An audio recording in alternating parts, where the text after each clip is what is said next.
than a week, and I don't know why it's come back in.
Good evening, everybody, and I'm out of line from where my webcam should be. That's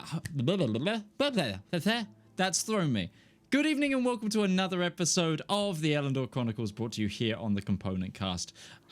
Before we get on with tonight's broadcast, we have a few things that we always need to cover, which is just, you know, just our little sort of promos and all that sort of stuff. The fantastic music that you're currently hearing in the background, if I do say so myself, is some of our own music. You can check that out on Spotify. It's royalty free. If you're a creator, you can create with it without it pinging you, dinging you, you losing any of the money from your streams, and it's completely okay to do so. If you want to say that it's our music, you absolutely can, but also not fussed. Just use our damn music. That's all I care about. And yeah, other than that, if you want to support the show, another way you can do so is by becoming a Twitch sub or joining us over on Patreon. Patreon gives us the biggest slice of the pie and helps us create these wonderful things, such as that soundtrack and such as our lovely other shows. Anyway, without further ado, I'm too excited, so I want us to get on with tonight's broadcast.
Oh, this is gonna be good. Yes, it is gonna be good. It is gonna be good. So, Shane, you've offered to take the recap this week. Yeah, it was an offering for sure. An offering to the gods. Yeah. That's what I was, an offering to the gods. So yeah, Like a lamb to the slaughter. We're gonna stumble through this right quick. So, Gilmentian was our companion that we found as we traveled these islands and searched deeper into the stretches of time and its weird wackiness.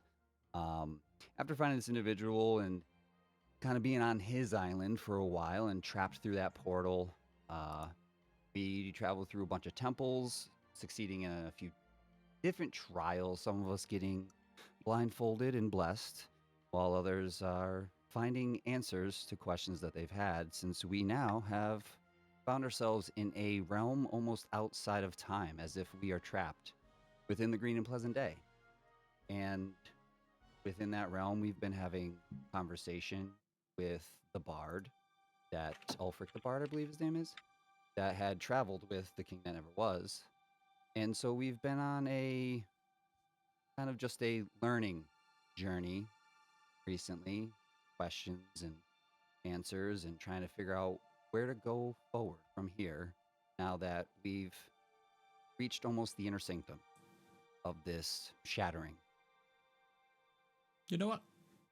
I wasn't as much of a car crash as I thought it was going to be. Have your inspirations, it's Hey, sometimes you can improvise and sometimes you can't, you know? Today was just a good day. No, so you stand in the grove of Bertrand, the tree protector of this demiplane. Birch, the tree. Where he introduced you to an individual that you've both met before and haven't. Ulfric, the great bard scholar, the storied historian of this world, who has been affecting the timeline for an untold amount of years, but also guiding it and helping protect it in the same vein. But I've heard this story before. In the interceding weeks, because it's actually been weeks now, sadly, I asked if you guys would have any questions for Ulfric the Bard Scholar, and you've had some time to think and discover. So yeah, Just one. stands patiently. Why was Joanna put into the box? Who put her there? That's 2 questions. God damn, if I can make... Well, he's not going anywhere. He's got nothing but... time. As a heads up, your mic's back to doing the weird thing again, Ow. Beth, sadly. I got it. It's okay. Just wanted to give you the heads up. So, a small grimace comes over Ulfric's face. Well,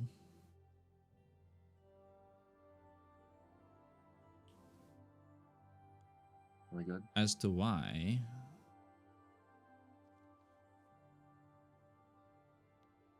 I'm actually sure you already know.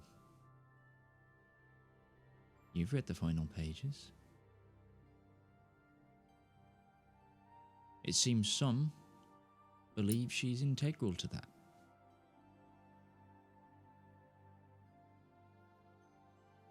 And what's a better way to keep it all from happening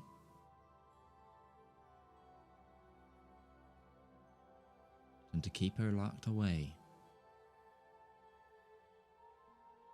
As for who,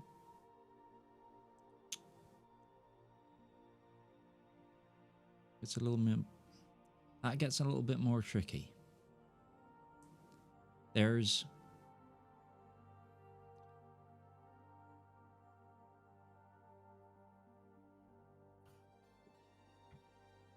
the people who wanted it put away are the same people you've been chasing all this time.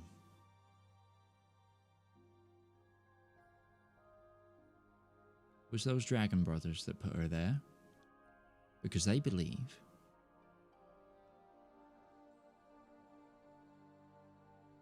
that if she is who they think she is, who I think she is, her key role in the story, well, they believe that the coming can happen, but it can never finish. You see,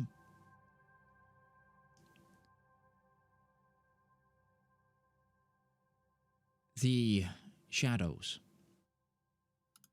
they get to return, but so does the light. But there is a key figure that helps bring forward the light, often referred to as the girl. They think if they remove the girl, they remove the possibility of the light. So they hid her away, on the subtle chance she might be the one. I mean, it makes sense. Who's to say she is? Well, if they kill her, then the Lifestone goes wherever it needs to go, and nothing stopping the Iron Duke from remaking it. And Midge vanished. Midge is back. I was dealing with the sunlight. There's Bertrand, can you move those leaves around? If they kill her, the Iron Duke will just recreate her. Take her out of play. With the possibility. I suppose it makes sense. Well, if they killed her, and the Iron Duke had proof of that,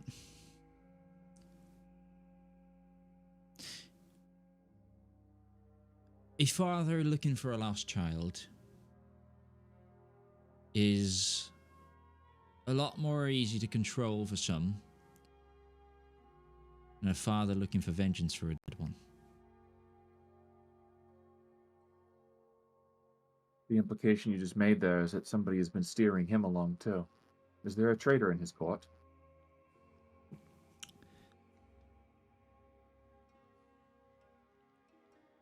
Not directly anymore. Back when it happened, there were people that were not of the same ideology. Those brothers are very good at infiltrating, which I think you've seen everywhere. It's their methodology. Wow.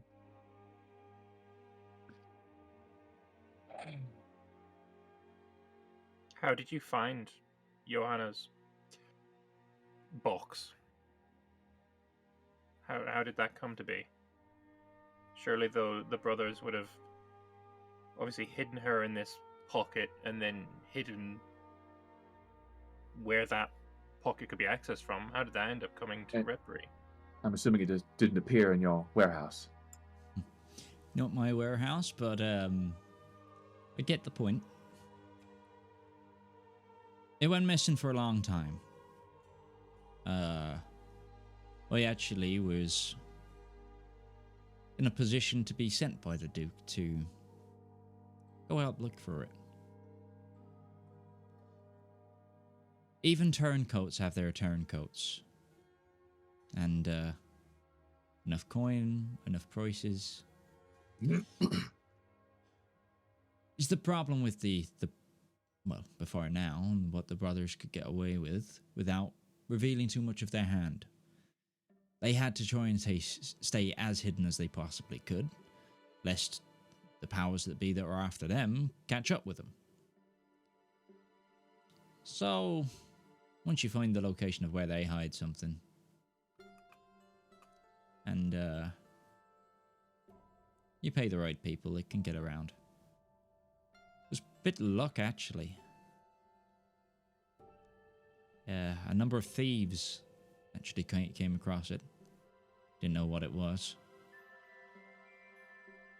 And word slowly got through my doors that someone was trying to sell this gigantic box. No one, of course, knew what it was, bar me, and I pulled as many strings as I could. Get old Blackjack's nose rumbling. Whispers of a weapon. Something he could use to rule Redbury. He had enough means and enough connections to get it out. Just takes the right tipple. It took us a considerable amount of time and effort to get the Eladrin and the Rian to work together. But you said that there were others who are hunting after these dragons. Who are they? Well, it takes multiple forms. And this fight has been going on a long time. And you're far from the first adventuring group I employed. I dare say the most successful and promising one. But when the promise is trying to stop the apocalypse and possibly bring about the apocalypse, being successful, seeing success in you is also just as worrying, if I'm honest. Good that you're doing well. Bad that you're having to do well. But there is a secret group that work out of Atria mainly. They've been looking for the brothers preliminary. There's many paladin orders set to stop in the various shadows. They don't fully know all the stones, all the pictures, all the time, but they're all allies against a greater cause. I want to treat my desire for secrecy because the more information that gets out, that the seals are out there and in danger, the more people are going to be looking for them. And the other problem is we're running on a timeline that we know about. The problem is when we get to these points of conversion, these diversion points, things get looser. And if too many threads unravel, such as too many seals being broken, or too many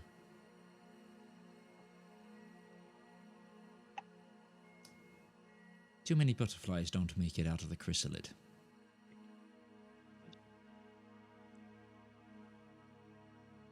Well, then we're all in the dark.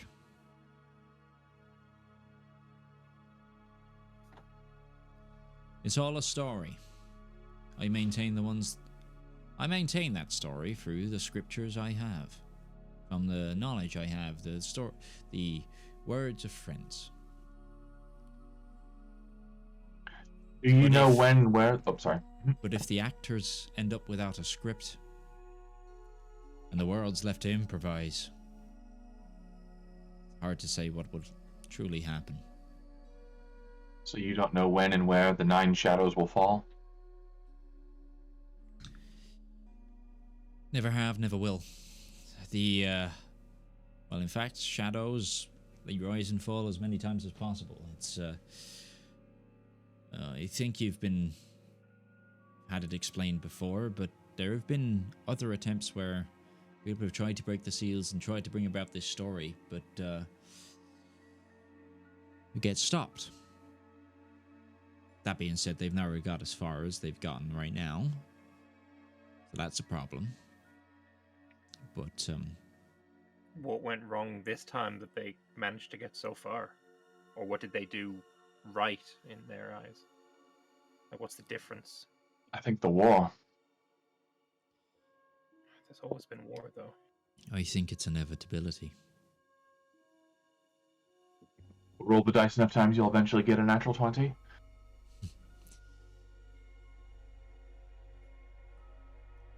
All plays come to an end. There's only so many acts in the script. I can keep adding filler. We can keep adding story. But sometimes the book's gotta close.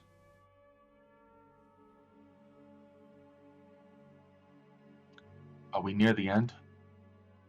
Might be. I think so. But could as easily be another chapter about to begin. The beauty of stories, really. Are you writing these as they happen and then sending it back to be A pen name back in Elendor. yeah, you know, so that it, from our perspective, like these Book of Annihilation was written thousands of years ago, or 1,000 years ago. But is it that not the case for you? Are you writing it as it's happening and then sending it back? Because there's been a bunch of time stuff going on, and that doesn't seem too far-fetched right now. No, I feel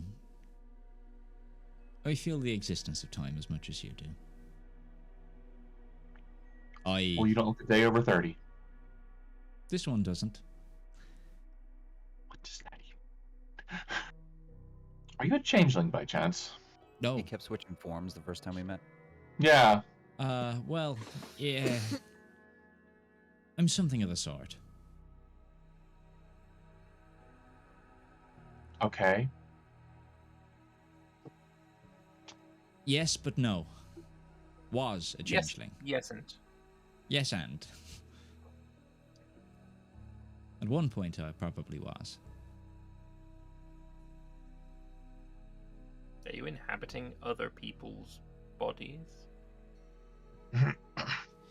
Possession's a fun thing, but not this time, no. We whisper quite powerfully, though, that certain saints, certain influential figures, certain scripts, certain writers. One of my favorite writers just had their house destroyed by a... Wouldn't happen to know anything about that, would you? They might. Did it happen to be another island that got destroyed? No, I'm being facetious. Is it one you burned down? You would have to narrow it down because we've destroyed a number of houses at this point.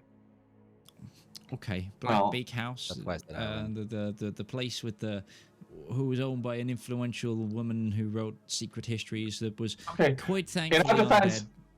that wasn't us. No, That was no, the no, dragon. no, no. It's like I said, I was being facetious.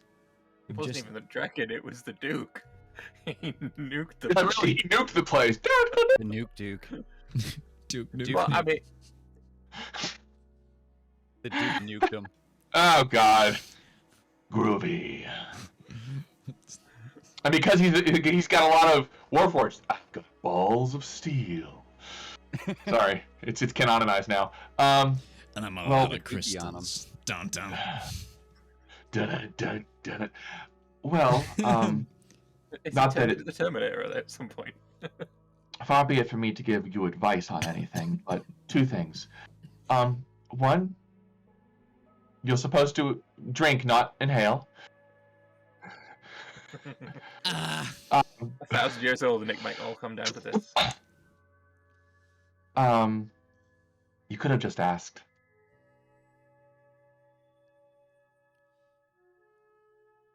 sadly, no, I couldn't.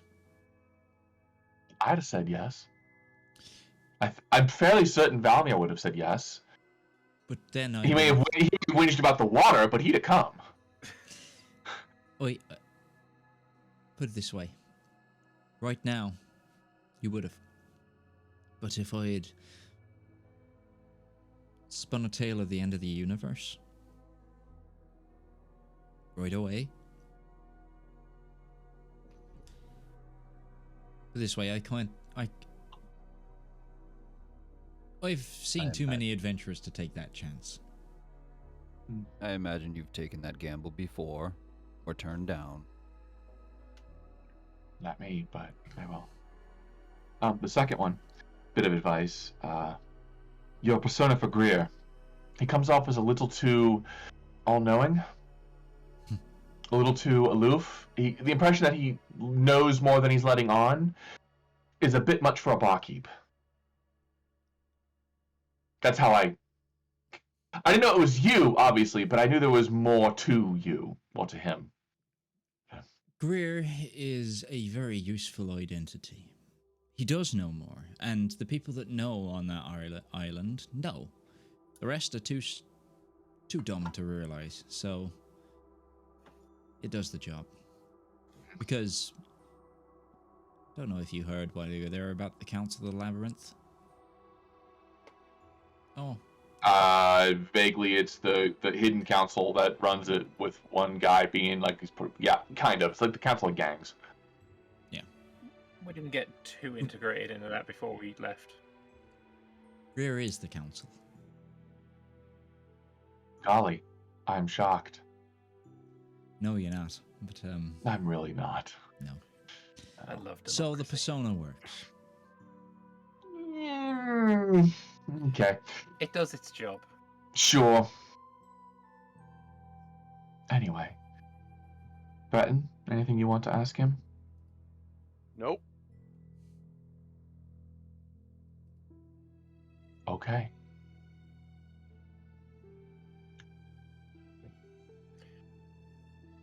The people you chose for this mission, was there not? I mean, I know it's been explained already that the reasons that we were chosen was less so about potential and less so about any kind of like level of skill or ability, but kind of just that we're nobodies, really. Dispensable. That's you! It's been explained to us already. But was there not a risk in choosing such a group? Always. There's always risk. There's risk in everything I do. There's risk that all of it gets found out, that the seals just went found and went destroyed and the end happens.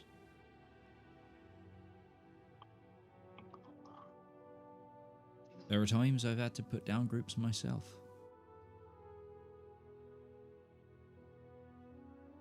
You know, spill the ink, scrap the page, begin again. It's the life of an artist. The first draft is never the final draft.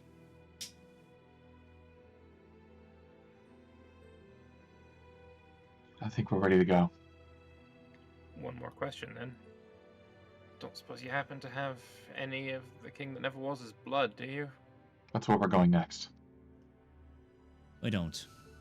But it's here. You'll find it in the...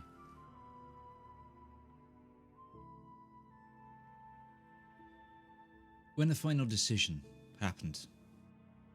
The one that would see the shadows banished. Not everyone took it lightly. The massive crater, the channel divinity, and all that stuff kind of gave that away. That was Null. That was the defeating of Null. That was separate.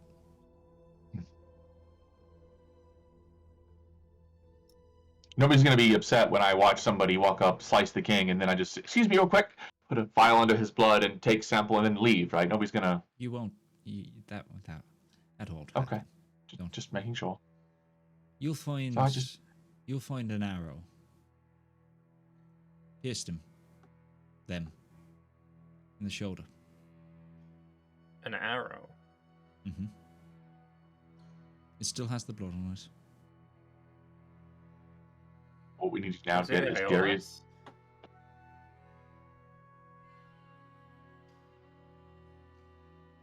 Now we need to get Darius's bow with that arrow, and we'll have a true divine weapon. Can you show me an image of this arrow? We can. Is he unique in any way? He begins to play on the lute of light that both he was holding and then also not, and then holding again. And the notes visualize out of the lute, forming like a glitter pattern in which outlines this arrow. It is thin and doesn't look to be made of wood. Looks to be a bone or something. And it's barbed and sharp, and the end, like the arrowhead, spirals. Like it's wound. until it meets a fine point, and then the flights towards the end of the bow, the arrow, sorry, are they're kind of broken, but they look like they're from a creature that not recognizable at first glance, but it's just like the shape is bizarre. It's clearly like the tail feathers, most likely, but they're kind of kited naturally. And Are we all razor thin. seeing that? Yeah, everyone can see this. This is what's being. Valymr, Yeah. can you familiarize yourself with this arrow? It seems very wholly unique. I'm going to do my best to completely replicate it in a minor illusion. Sure. Give me an intelligence check. No, I'll let you do Buddy. charisma with you, actually, because Oh, that'll go better. it's your spellcasting ability. Yeah. Yeah. So straight charisma check. 19. Sure. You get a lot of the detail, especially as this is being displayed to you in song. It's like, Okay. You get a feeling of it too? Because of can the I- music? Can I embrace the vibes? yeah, the vibes are immaculate. There is a city, well, many cities, formed one location that makes this place. You walk through the hallowed fracture of it. Each tower at the city, each city that formed a tower, dedicated to one of many. You'll find worship here as well. Though you follow the path of the lights, you will find that worship here isn't just beset to those gods you know today. And when that final decision was made, this whole place came crumbling down.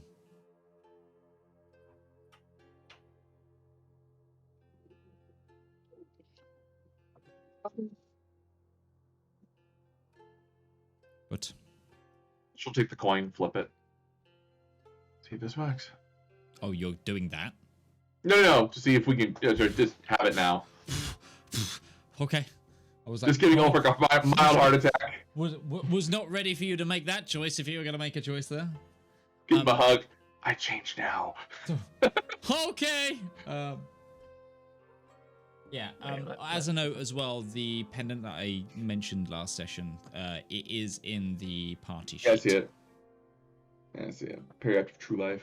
Yes. Periapt of true life. Cool. Right, Galmentian. You. Should we get you home then? The man looks, kind of nods and just bids you all a farewell. Thanks you, shakes your hand. If you're willing to, that is. And then... You know, Darius is here. He'd tell him to invest in certain stocks or bonds or tradable commodities so he walks away a rich man in the future. Well, who knows? And then a door opens in the tree. And they pass through it. So, friends, where would you like to go? Where we're needed.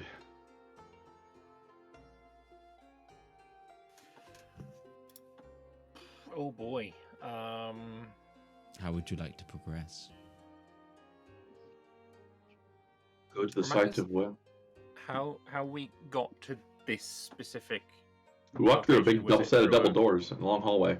Yeah. Is there another entrance into this room? No. It's the only one? Okay. Yes. She'll look to Ulfric and say, Oh, he how do we... went. Oh, Ulfric left too. Yeah, he took Galmentian. Rodrin, can you open the door to where we need to go?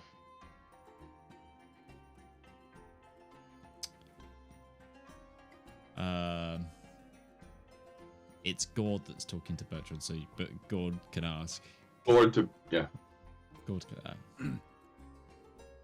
Bertrand, repeat your question. Bertrand replies that he cannot. He can, No. if you make it back here. Help you get back out, though.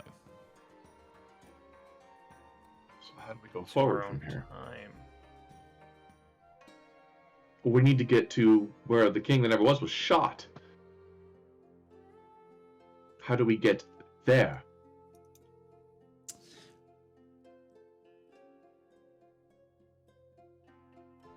As a reminder, you are currently in a demiplane below the within the statue of Aya, sorry. My brain was like, no, it's not that name anymore. Which is below a temple to Aya, one of which, you know, it was descended into darkness, and also there was a mural that showed you these towered cities. The way that you've been getting to these places beforehand is through finding portals to connecting temples, and yeah. Do we have any idea which temple would be closest to, or any idea where each of these? Because we've seen a few like visions. Is there any indication of like what temple we would want to aim for? I really love a "you are here" like map. You had it. I gave you one. It's I know. above. It's in the temple. Go look at it. Just look up. Ruby, you might want to look up. I think there's. I was being sarcastic. Valymr. I'm making a joke. Valymr, make an intelligence check. Oh, So I know boy. it's been a while. So I will help you work your mental capacity through this puzzle. 12. You've been through a Temple of Luster, of Kafriel, and now Aya. You've moved through multiple of the major lights. It is quite possible that you're aiming to get to, well, someone who would have a temple quite close to where maybe the first Great Summit would be held would be the first light. Arda. Mm-hmm. The Lord of... Sun, time, light, and life. Correct. I'm trying. Gourd, could you ask the tree to get us to the Temple of Ardor, or is that also this worth a shot? Birch, you have passage through your roots to a fellow at the base of the Temple of Ardor?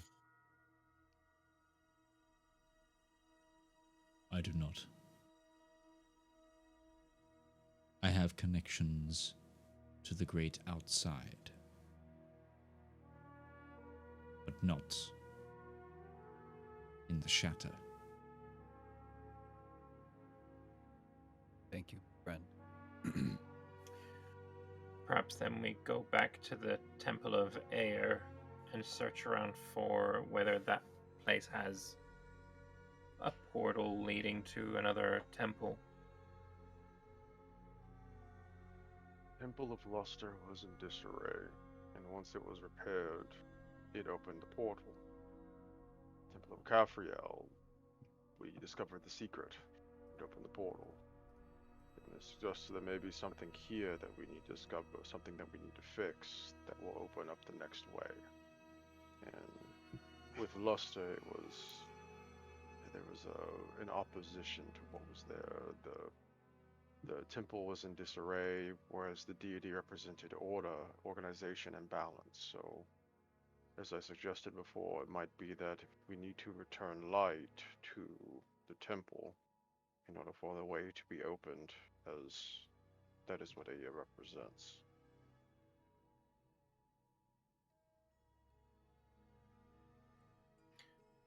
Other than Easier bringing said than light done, here. I know. Well, anything's worth a shot at this point. Let us try that. Let us go back to the temple and bring light to it, as you suggest, Breton.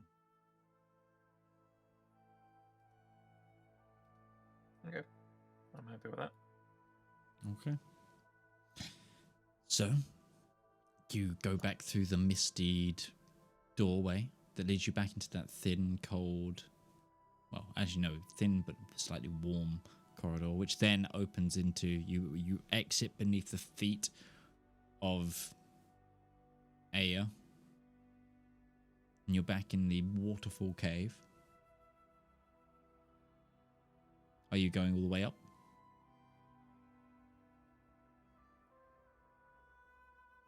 Was there something said about mirrors before? Did we? Yeah, Breton pointed them out. Maybe we try doing that and bringing the sunlight down here with the mirrors. Well, that was the problem.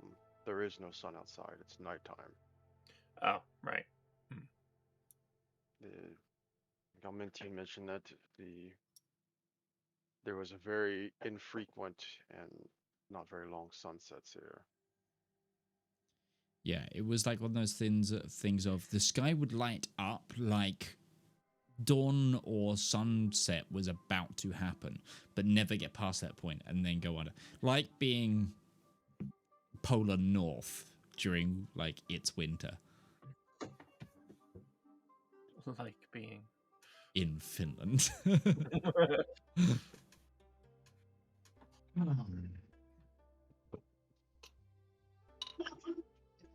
So yeah. Well, we've already tried the sunlight trick. Sunlight got you in here. Yeah. You didn't try anything up in the temple. Okay. I thought this was technically part of the temple as well. Okay, I guess Yes, we can and the actual temple. Okay. We didn't explore it. We just went straight down. Yeah. Okay. I guess we can do a bit of exploring then, see if we can figure out what else needs a little bit of sunshine. Sure. Let's head out. Okay. So you head back up the staircase, and actually you see it for yourselves now because it was dark when you arrived, but now you see that horizon line right now of it's just like the sun is about to breach over and breach into a dawn, but can't quite break through. And you come up, and across from you, you see again the mural of multiple like mountains, but they look carved into cities. One with a very predominant central one with a giant Parthenon-like structure at the top of it, and the nice little globe of light above the temple that you are currently at. But yeah, if this is a multi-floored structure, and you're to the right of the like main temple room that you entered into, where the little campsite is. There's also the small like orchard outside that was described to you, but you never went and saw. And then there's a whole nother, at least one floor that you know of, above, if not more. If we're cool with splitting up, I'll go take a look in the orchard, see if I could find anything. I don't think there's going to be too much danger here, so sure.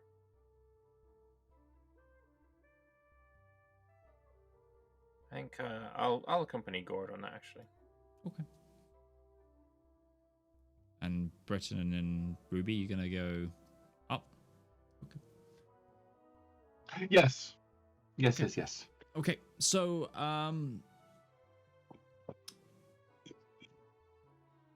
Breton and Ruby, we'll start with you. As you climb up, the first area you're met with is like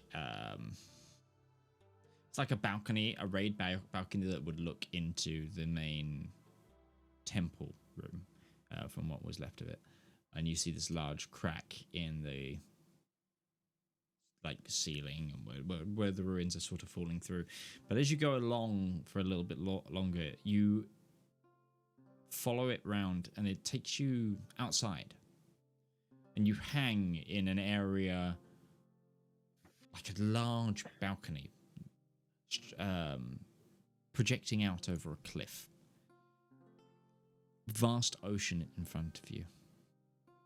A deep, deep, deep distant. You can just see it peering out the darkness. You see more islands, like before. But this time they are like fuzzy. Like something's obscuring your vision more so than just natural light. And you look around as well, and there's like benches and what looks to be planter boxes and things. It seems like this area was an area of congregation that's all facing out towards the ocean. And then behind you, towards like the back wall of what would be the temple, there is this large frame. Filled with glass. At first it looked like a large circular window, but you can see that actually it has mechanisms where you could either turn to open it or angle it. I don't suppose you know the daylight spell, do you, Breton? No. It is not within my wheelhouse. It's going to be difficult without even daylight to begin with.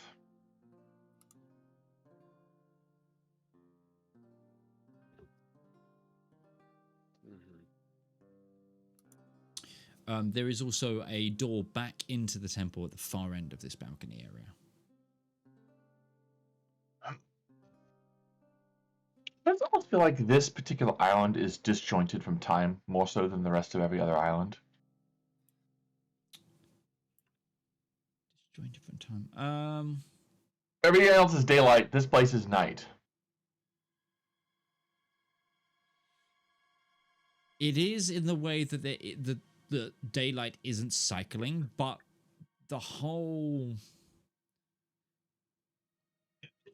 honestly, the place that felt the least disjointed in time was the Temple of Cathriel that you went to. And that's including when you first set foot on this island, with the sort of off vibes even in the village.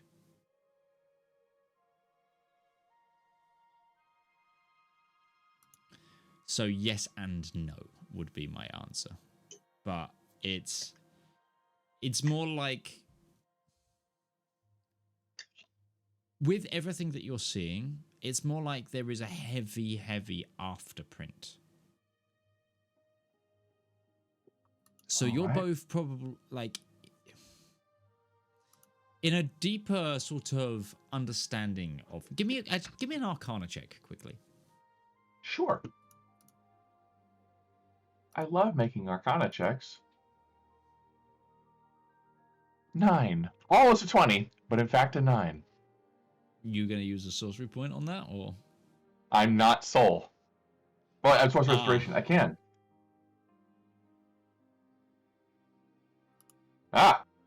22. Okay. You get the impression now that you've like spoken to Ulfric, spoken to like as you're putting, you know, those keys are locking into place. It feels like that. It's not that you are like time traveling right now. Mm-hmm. You would expect that the building that you're at will be just as like the ruin that you're seeing is just as ruined as it will be in the future and what it was in the past. It's like it's layered. It's like time soup. Instead of air, you're walking through soup. Things are happening simultaneously and at different moments in time. More so than the fact that they are affected by time. It's like one of those. It's like every area here is affected by time differently. And right now you are floating on the current crouton that has its own like time fixation, but the soup ahead, the soup behind, the soup around, it's all different soup. It's good soup. Okay. But it's I think I have a way to replicate light. I've never tried it before, but it might work.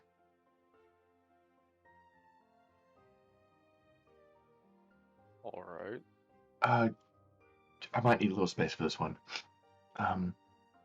Ruby will reach into her pouch and pull out that 500 gold phoenix feather she had bought from before. And she concentrates on it. She's going to start muttering an incantation, and he's going to cast Summon Phoenix Spirit Radiant.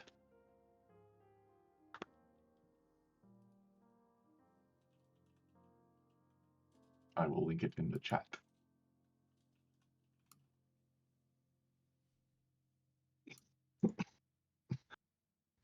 It's the Draconic Spirit, but the Radiant version of it.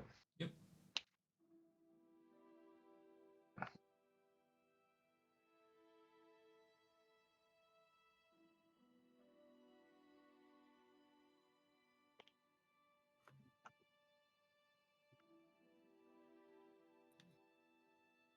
Or in this case, I'm sorry, it'd be the metallic version of it, the good version. Yep. So you see the feather glow with a bright light, and then you hear a squawk as like flames erupt in front of you, and then like the residue, the residual sparkle, this phoenix spirit appears. It's a big one too, large size. Oh yeah. Hopefully this is enough light.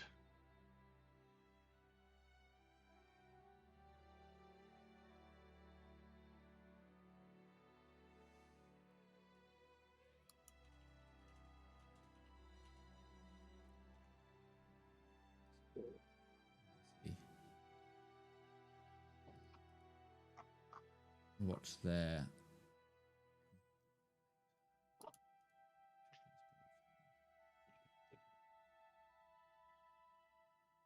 What level are you casting this at, by the way? 5. Okay.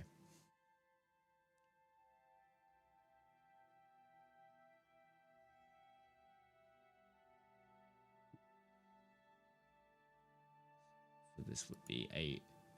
So you're looking for radiant, right? Yes. So this would be a gem dragon, essentially. Essentially.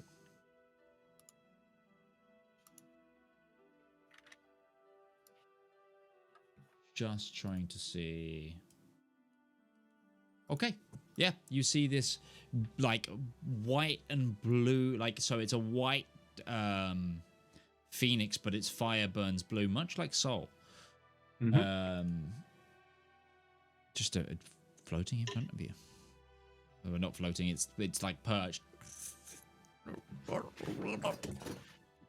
Hopefully we can use this light to do what we need to do.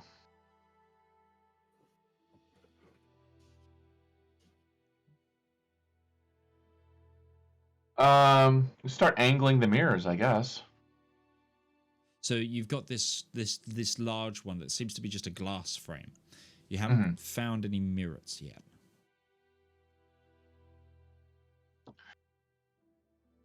Does it have any sort of way to steer it or to maneuver its base or angle?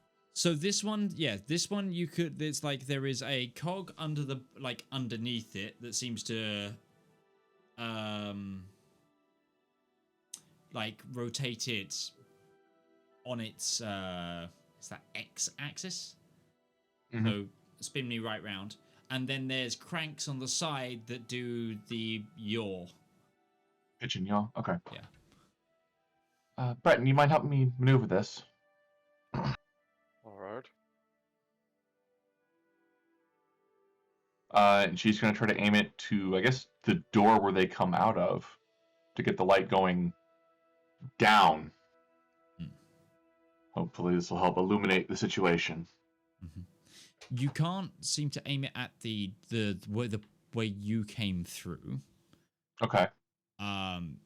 Is that where are you trying to aim it at the giant door that opened into the Under Temple?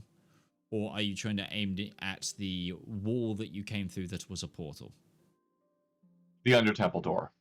Okay, you can't see that from here. Actually, you can't see either from here, from this angle, because that's like far side down, under down. Okay.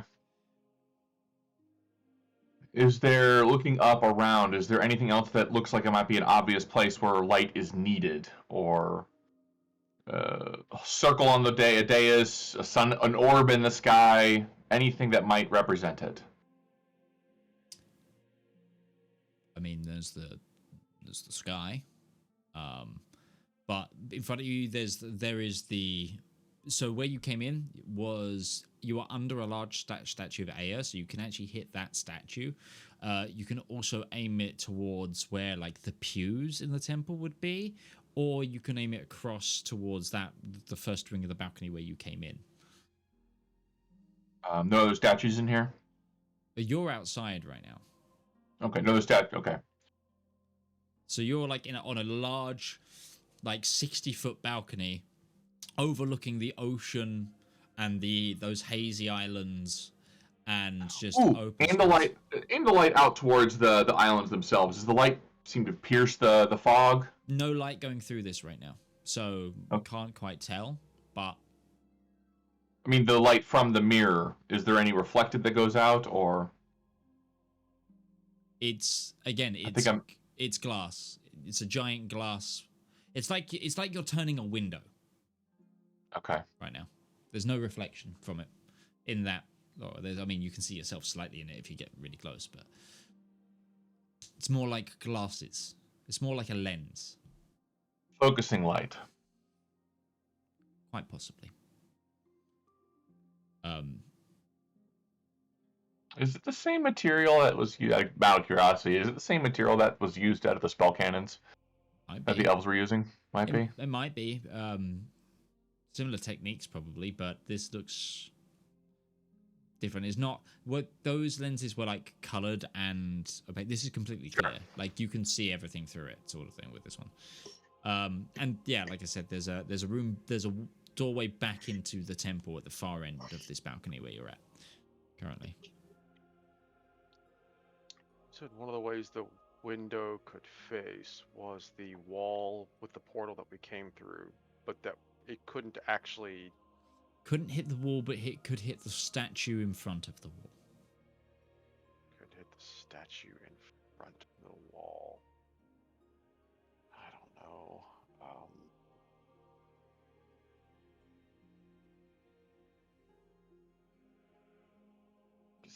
I was just gonna suggest, let's just pull light through the portal. Like, if the portal's still open, there's light on the other side.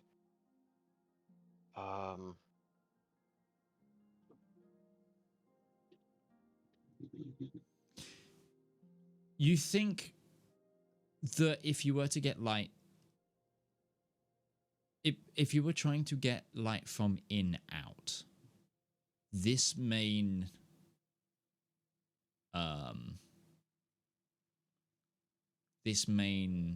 lens that you're currently at would need to be the end point, and that you might need to position other things or go from other directions to get round angles.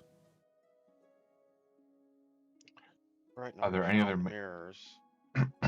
So will you find the other major source of light and bring it through the portal to end up here? Now we're thinking with portals?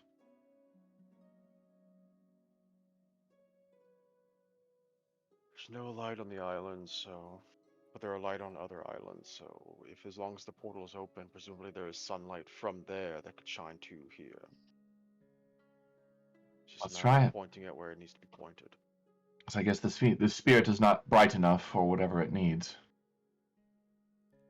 I mean, the spirit itself is... No, I mean, it gives off a dim light, but it's not... Bright enough. Not in... Or it's not being targeted at the right thing. Like, it's just stationary idling, like, right now. It's like, hello. Can you clap your hands and generate some radiant energy and put it through the window, please? clap your feathers. Are you trying to shoot inside? We'll go near it first, just to see if the radiant energy happens to the light that is emanated from the radiant energy when she does the breath weapon attack. Is that enough to cause any sort of noticeable change in the window itself? Okay. So you convey to the spirit to breathe at the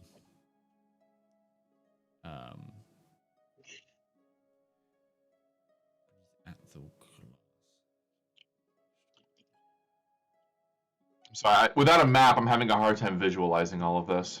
Oh, okay. It's fine. So it fires. It breathes its breath weapon, and a beam of light shoots out at the glass, and the turning. It begins to turn, and you see the light hit, and then boom, and like drive a line of damage up the inside of the temple. We're gonna go over to Valymr and Gourd. Suddenly lasers. War of the Worlds is here. Essentially, you just fired a damaging breath weapon of radiant energy forwards through a focusing lens. Valymr, Gourd. You go out into the orchard where you see there's like there's a makeshift. Well, it seems to be a ladder that's been repurposed from others elsewhere. Has been like propped up against these what look to be trees filled with succulent golden peaches. Like the size of my head, kind of thing. And you also, as you walk around in this sort of, it's kind of mountainous, this region a little bit, like the orchard isn't on just like, it's not like flat mowed lawn meadow on the side of this, it's like going down the side to the temple, right to the water's edge. But in like the lawn and the mountains, you also see these large holes, and every now and then you see as like a little iguana thing kind of like skitters about. It's a shame that James couldn't have been here. I mean, we have the giant peaches, so it only makes sense. My favorite author as a kid growing up. I didn't realize. What was he like? Did you two become close friends as well? Yeah, I feel like we did. He was very intelligent. In a different way than Zep was, but he had a kind of a wisdom about him, and I'd say a pretty strong moral compass as well. I mean, was he older man? Because sometimes wisdom comes with age. He had a timeless. certain deathlessness to him. he was timeless. I don't know how old he was by the end, but he was it's a Dampier, I think. He had an affliction of the blood, let's say. Someone cursed against the natural process of life. Exactly. So that must have been a challenge. I think he made the most of it. He used it for good. Well, I'm glad he was here when I couldn't be. And I'm sorry that he is not here anymore to continue to aid our adventure. I'm sorry you couldn't have met him. That would have been interesting. We both do enjoy the taste of blood, right? Yes, sure. That's blood sausage. Love it. Maybe we'd be able to enjoy some more naturally unspiced meals then, together. Huh. He would have been an interesting person to meet. Did you just throw shade at Ruby's cooking? Oh, I think we just found that Leonin eat raw meat as a. Oh. Why do you think he's not like he likes your cooking. He appreciates it for what it is and the effort you put into it, but it's not his flavor because he's more into the natural raw foods. Way of It's doing not cooking then. It's just eating. Yes, that's it. It preparation doesn't involved. need it cooked. You know what? Gord, I'm gonna get Gord some Sushi. fancy feast. Sushi. Why you Sushi. cooks it when you can just eat it? Yes, we don't. I'm gonna get you fancy feast cat food. Now get out of here. What? Taters. I wish I could do a Gollum impression. Same. It'd be so good right now. Because we're butchering it. Not Absolutely. without throwing out my voice. Yeah, no. Yeah. That's the trick. All right. So, are these peaches natural? Has this place been affected by more than just its ability to grow normally? Has there been magical influence in this area and stuff? Like just to kind of just looking about to kind of feel the area, just kind of yeah. There's a inciting the magical environment. vibe to these peaches for sure, because you know how peaches are like slightly furry. Mm-hmm. As you brush them, they go from like a set like citrusy color to like pure shining gold, Oh. like one of those like color change pillows. Oh yeah. Like With where all the you sequins or on like it. where you can like go over the sequins and it's like sequin Yeah. and then ooh shiny. It's that. Do they change texture when rubbed as well? As in, you rub a peach, it's furry, and you just said it turned into bright shining this isn't gold. getting any better, Yeah, Valymr. Is so it turning- it goes smooth. Yes. Okay. Like is it the hair literal no gold? longer the hair no longer stands up. Doesn't seem to be. It just seems to be it's golden skin. Can you ask the tree if it's okay if I pick one of its peaches? I mean, you're welcome to ask it yourself. And if it lets Okay. one loose from a branch, it is yours. Plus, the ones on the ground already are also free game, usually.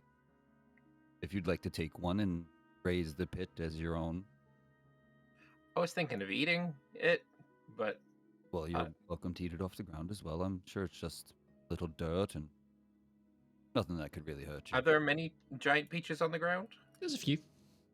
Do they look like pristine and Yeah. non-rotten? I mean, some have been nibbled by certain iguanas and stuff, but it doesn't take you too long to find one that hasn't been. Just I eat gotta- around those bits. I'm gonna pick it up and I'm gonna have a bite. Okay. Tastes Is it eat? amazing. It's like succulent, juicy, regenerative.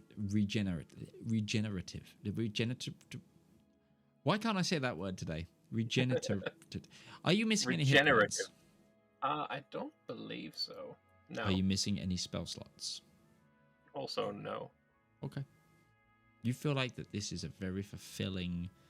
You could like this whole thing would be like a full day's me. Like It's a good peach instead of a good berry. it's a better peach. It's a better peach. It's a better peach. Would it restore one of my used luck points?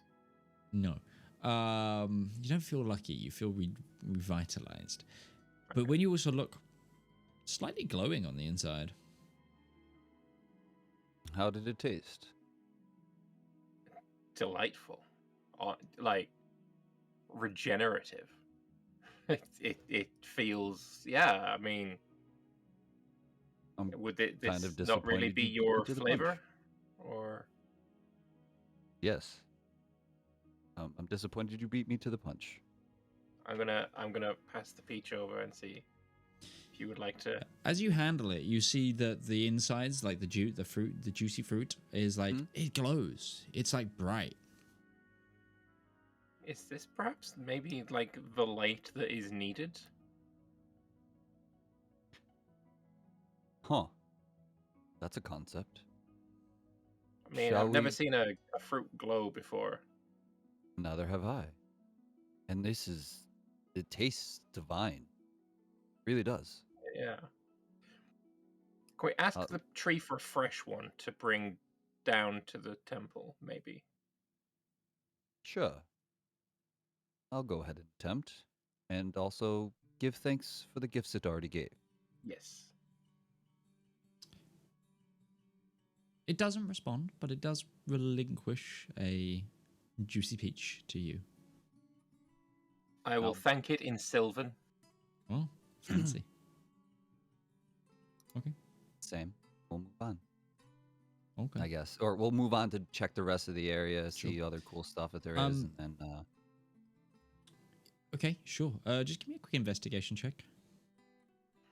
If it restores spell slots, wouldn't Gourd have used some to cast the light thing from before? I did use stuff, yes. What level spell slots are you missing? I used... Where are they? Hold on. I know you've used a 6. It doesn't... It I doesn't used a 6th and a 4th. And a okay. second. It restores the second. You were right. Regenerative. Restorative. Divine. Delicious. The better peach. Here at Gourd Farms.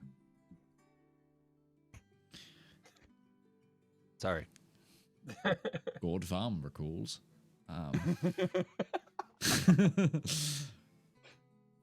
But yeah, give me an investigation. Yep. With advantage because I'm helping? Yeah, sure. Why not?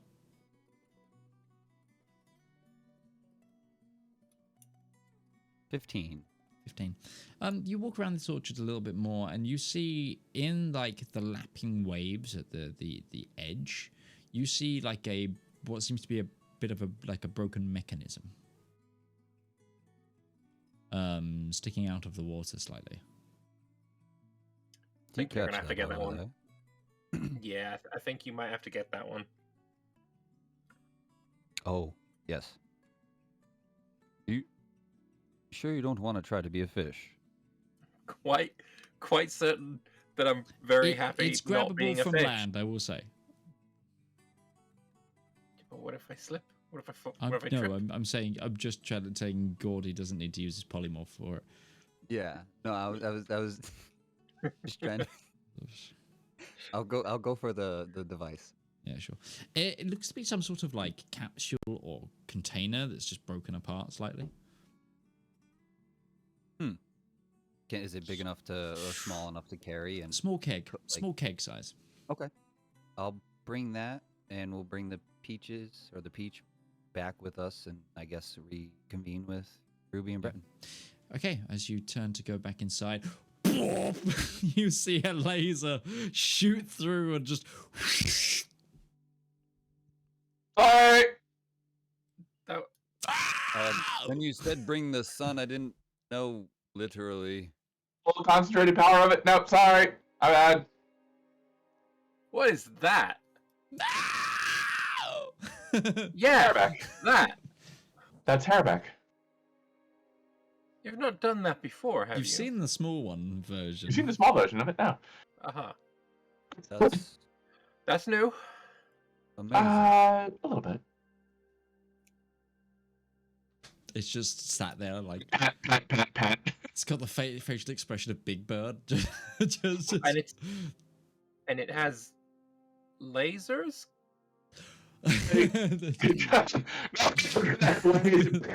Barfs rainbows over the side. just grab it like. No, you listen to me, not him. Valymr, you're next to Gourd, right? Yeah. He's going to start like slipping back away from you in the Phoenix, and you'll kind of feel like a nervous vibe. Does it like large birds? Lions don't like... Wait, cats don't like birds? Wait, what? This one is huge and on fire. I mean, Well, the idea was if I can't... There's no light here, I could bring the light to it. Yeah, no, let's focus on a more important question. Valymr, why are you glowing? Good point. oh, I'm Yeah, glowing? No, you do see a Jesus. little bit of glowing around your lips, like where it's like sort of. we encountered an orchard, and in it were these peaches that have glowing juice fruit. Look, we brought one. Oh. Gourd? Where- That's a Yeah, big ass peach. It is a big back ass here a peach, little bit. Yeah, if y'all want to come over here and look. And You okay? we found a keg as well. Yeah, no, Gourd, not there's a keg. something wrong. You're some acting kind of like broken Valymr around water. device capsule. What? You had Are you sure Excuse you me, don't sure. want to get turned into a caterpillar? I shall take the peach. Okay. The juice glows. Slightly. Yeah, that's why we brought it here. Maybe it's somehow connected to bringing light. She'll pull out one of her cooking utensils and kind of a little bit off the skin. Yeah. You see, well, as you go, you see that same like the fur of it. Once you fur it, you smooth it. When you go from the path of resistance, you see it like glistens, and it almost looks like if you smoothed it all over, you could make this like a fully golden fruit. And then as you cut into it, yeah, you see that the juice kind of glows. It's not massively. Is it like peach juice? Is it sticky like peach juice? Like ugh. Yeah, but it glows, and that's why also Valmyr's got it everywhere. But How about the core? What are the ones you've eaten, Valmir? Did the core also glow the pit? I just ate a bit of the skin and then a bit of the flesh. I don't think we got down to the stone. She'll take her knife and carve and just see if she could see the pit.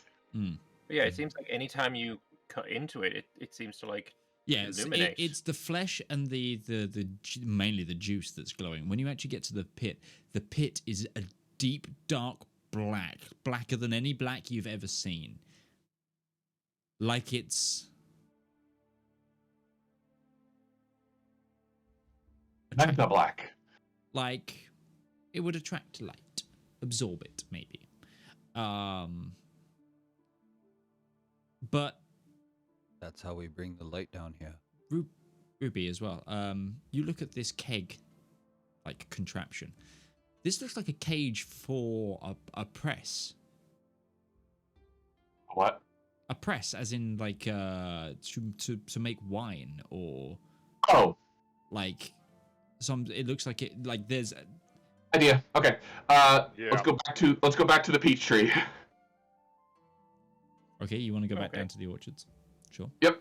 Just gather up all the peaches we can. Also, Ruby, did you eat any? No. Okay. She doesn't know that they were storal. But she'll. They're delicious, by the they're way. really yummy. Believe it or not, Ruby is not the biggest fan of peaches. She likes peach tea.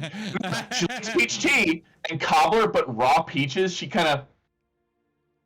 Yeah, I actually hate the flavor of peaches. It's a texture thing with me.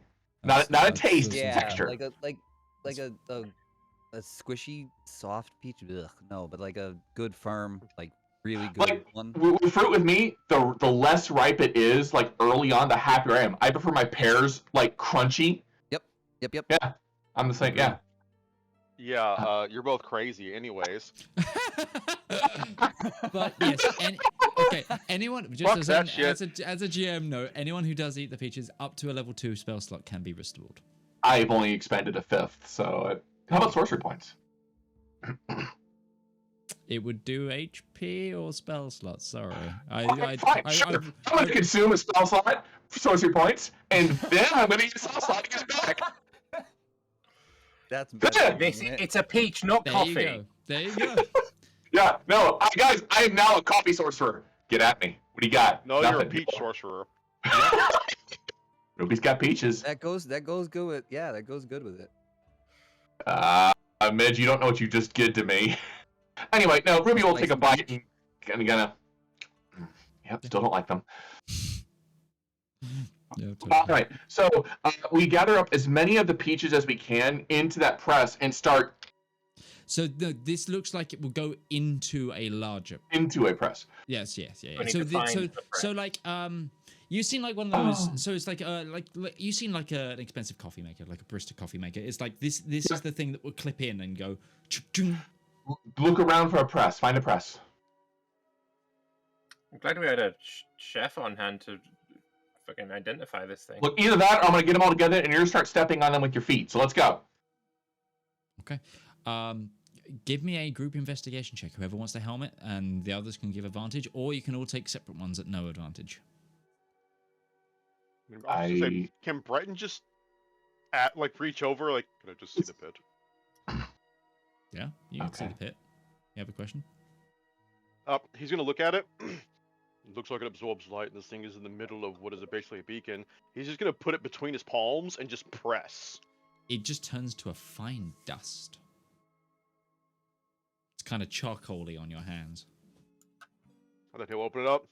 So there's no light in there, so it must be more of the peaches. All right, and he'll just kind of brush his hands. Good thinking. Good thinking. I don't think any of us are investigation based because that's intelligence. So yeah, I got a 3. I guess I just find another peach. I'm gonna expend a sorcery. I'm gonna expend a sorcery point. Oh no! And reroll that. I'm gonna expend a sorcery point. Reroll it. Yeah. Oh guys. Oh no. We found the party's new weakness. It's intelligence. We have no intelligence characters. Yeah, it's only the himbos left. Like the himbos and shimbos. And we're not even stupid. All of us got like +1, +2 to intelligence. Yeah, all of us. I think my passive investigation is higher than what I'll probably Yeah, roll. this is what I'm gonna go with. What? So roll it anyway. Wait, hey, if we add everyone together, we get a nat 20. All right, hold on. 30-20. Investigation. I just want to see the roll. Right one. So all right. For Here we everything go. right now, guys, as a heads up to everyone who's listening. That's so wanted to be a 17. That's a 3, a 6, a 4, a 7, and a 3. You re-rolled a 6 into a 7, but okay. Passive perception investigation from Gourd. Gourd goes, "What's through there?" and points at the door at the far end of the balcony that no one had been through yet. That I mentioned multiple times, where you go through. And it opens into like what looks to be a brewery. Ruby's eyes turned from normal to hearts. And there seems to be some sort of big container of what looks to be like blue water. Like from Sonic? That stuff's delicious. Or Star Wars, like blue milk? No. It's Ruby. I'm gonna make you do. Yes. Okay. Give me a quick perception check from you. Just. It's Powerade. But I will allow you to add your proficiency bonus as a chef. Oh, well, that'd be better. Yeah, that extra 5, so dirty 20. 21. You go and you, as soon as because eyes light up, you see a brewery, you're like, oh my gosh, this is fantastic. You start looking at everything and you go over to this big tank of blue thing and you smell. It smells like roses. Rose wine? You know that the nectar of the gods that is utilized in Albaean pantheon of the five, pantheon of Albae churches smells of roses, and it's a bluish clear liquid. Are we in a hurry? So you think that maybe it's a form of that? That would really depend on the unestablished concept of time. Look, all I'm saying is, if we could get some of these bottles back to our time and market them, we can recoup all of the money we lost on the Skyfire and then some. This is incredibly rare. We just found ambrosia. And not in the facsimile of literal definition nectar of God's ambrosia. What does this have to do with money right now? You weren't there, but my life savings went down on that ship. I want my money back. Your entire life savings will go down if the apocalypse happens. Gourd, I'm Technically, gonna that was turn your you. third life savings. Your first one She's- down on the estate. Holding up an empty bottle at Brent like she's gonna throw it at him. You've also lost your life once already, so we're kind of. This is a weird thing that we're tracking right now. I'd be happy for just 5 minutes, Gourd. Uh-huh. You can have 5 minutes. Okay. I just don't think we've got enough time to bottle. And... As you look around, it's not like this is a bottling plant. This is. I say a brewery as in it is the like with a few more stills, etc. This would be a brewery, but this is more a distillery for creating something. But it Like a garage distillery, like somebody doing it outside of their garage. bathtub gin, bathtub gin. More, but kind of yes-ish. But it more looks like something needs to be mixed and distilled here, and being those of you who are religious in terms of a long reach or any of the religions that descend from like the following of the hero, etc. You would know that pools in temples, water is a big symbology in that. And pools in temples are often filled with this glorious nectar that light is a huge thing about those temples. You think as you look around this room, you feel like that, and by the ruined temple below you, this might be where you create your light source. All right. I will need a few minutes, and not the peanut gallery, Gourd. I think I can probably press off enough juice to concentrate enough light for that refractory. Where's the peanuts? Right here, buddy. And he's just gonna pat him on the shoulder. Valymr is going to reach into his pocket and pull out a little gem and say, "Illuminate." And the gem of brightness that Darius gave him is going to light up. I throw Valymr into the ocean. I throw him into the ocean. No. After all of this, I just throw Valymr into the ocean. All this time, we've had light on hand. Yes, you have. Slowly turned to look at Valymr. I take his cloak before I do it, so he can't swim. If you're legitimately doing this, I would misty step out of your hands. And I'd follow you. I cast Disintegrate. Heightened. So, yeah, Valymr. it needed the light of the sun. I didn't think this is a little gem of brightness. It's not enough. It's not the light of the sun. It's just a light. So, with the gem of brightness, are you casting light or are you using? I said illuminate, so it's don't 30 remember foot radius. What Darius assigned to. I will pop that in the doodad. We've had this whole time. Yeah, alright, yeah. But 30 foot of bright light and then 30 foot of dim light after it. Okay. We are like 150 episodes into this series, and Darius is still solving puzzles with this goddamn gem of brightness that he bought like 15 episodes in, or however long it was until we got these damn things. The MVP of this campaign is the gem of brightness. Yeah. If you think this would work for the we can try it. Yeah. Oh, okay. I'm still gonna do the juice press because why not? Naturally. Sure.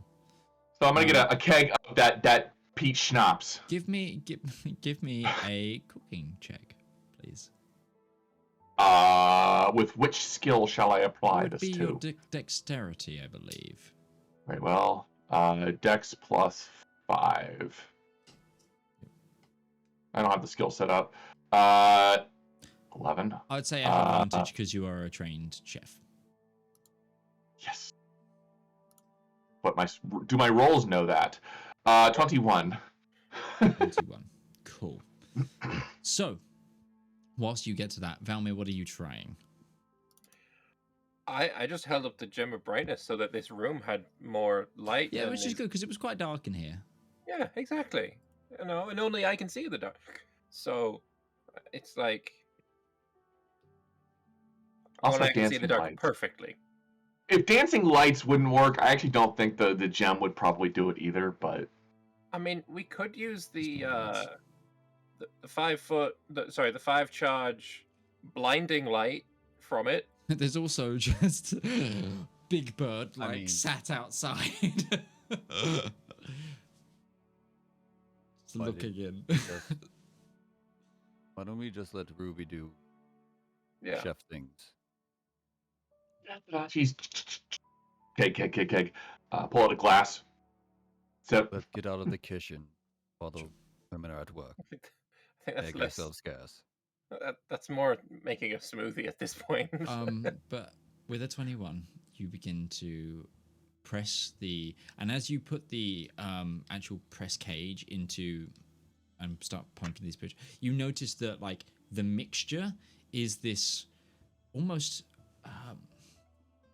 it's like a paint-like thickness of just gold and black that sort of mixes and swirls, and then you see as it comes out the presses, it goes into this large container. There seems to be like pipe work that connects like in the rose like water as well, and then like there's a still that needs lighting below it, and it looks like that it would then flow out into another like bathtub sized tank, and then you notice that there seems to as well be a drain, but that it would like then drain off into, but you don't know where that goes.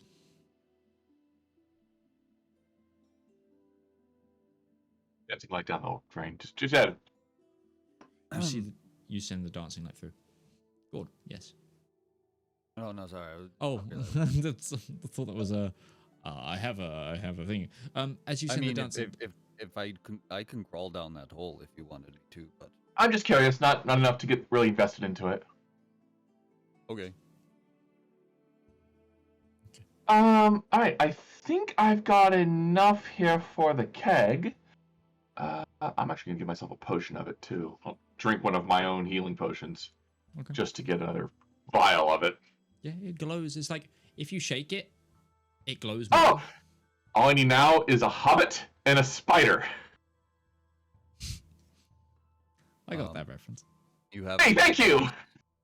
have the reverse, and I can get down in 8 legs. I really don't want to get that invested into it. You've only got one shape change left for the day. Gourd, are you investigating the hole? Oh, okay. Okay. Okay. All right. Let's try this. Okay. Should go back to the window. Sure. All right. So you've made so it flows out into the bathtub, and then there's like a latch system and that drain as well. Into the keg, yeah. Okay. The Wait. keg that we have is drain. That's a mechanism that goes into the press. Yes. That's like a cage thing that then presses, and then that goes into a tub, and then it mixes with the thing, and then it goes in, and then there's this. So it's bathtub. going somewhere. So no, then there's this bathtub size like tray when you've got the mixture, and then there's a drain, which this would lead out to. You sent a dancing light down, but you don't know where it went, and you've made a vial as well. So you've got the bathtub full of it and a vial. All right. Because the thing before wouldn't actually hold a liquid. Probably it's a cage. Okay. It's like a cage capsule. It's like I said, it's like one of those things that goes into a barista machine. I The have problem some about- empty vials as well, so I can fill a few more if there's some left over. I have 7 empty vials. I do like the idea that Gourd had, but the problem is it's filled. I don't know if he can get down there as a spider, because I could become something small and aquatic. swimming in the nectar of the gods. Have fun. I mean, that sounds really beautiful. That sounds surreal, right? Being Or- a guppy swimming in the nectar of the gods. I'm doing it.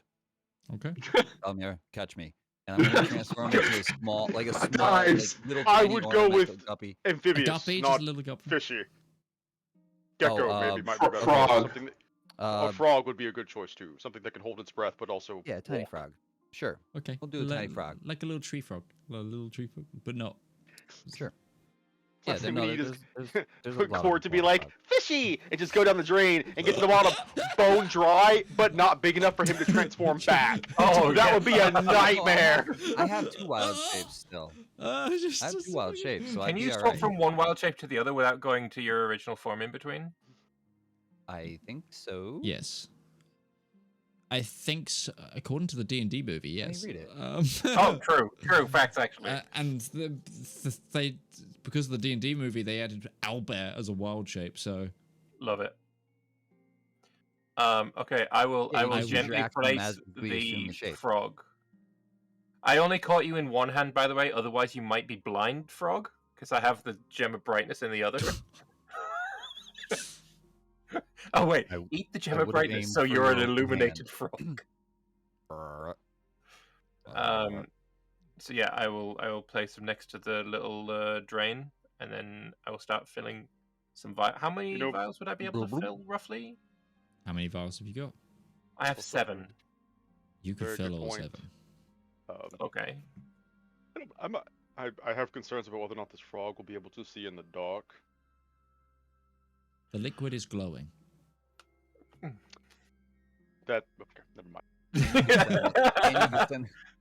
You could also send the dancing light down too. The dancing light. There is a dancing light already down there. Listen, if we didn't ask and we were wrong, we'd regret it. Yes, Very true. That's true. It's so true. What would this liquid be called? Vial. So it'd be a vial of Ambrosia. ambrosia. God water. Okay, I have 7 vials of ambrosia. Nice. Okay. So, frog, are you going down? Okay. Are you actually letting are you letting Gourd go just down the tunnel, or are you sending the nectar with him? I think we gotta send some nectar so he can see. We established there's the dancing light too. There is a dancing light. down Oh, there. right. My bad. Yeah. So you don't need to send the liquid yet. Okay. So Gourd, you the little sticky hands of a frog just make their way down, and you follow this. You see very, very distantly. You going down, following this light. Eventually, you find where the light has stopped. As after some climbing, you find what seems to be a closed hatch in front of you. Is there any way to? Oh, okay.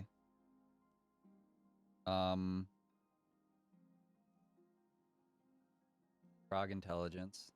Let's see here. Oh, intelligence doesn't change. You keep you keep your yeah. intelligence, your charisma, and your wisdom. It's your strength, dex, and can't that change? I'll Can you imagine if you had frog intelligence? I don't know what I'm doing now. That's all wildlife is. It's druids that can't come back.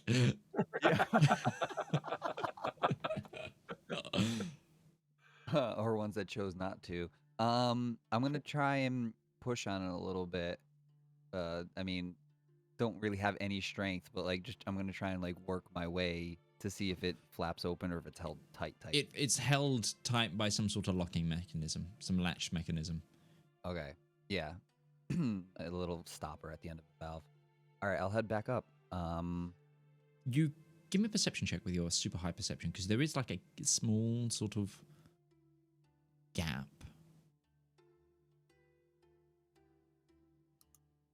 14. You think this is, looking at like the angle and when you're seeing stuff, you think this is somewhere near the statue that you originally came in between. Okay.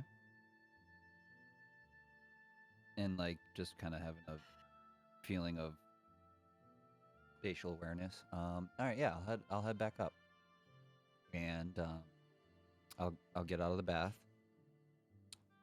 become Gourd again. Yeah. So there's something stopping it, mechanically or otherwise.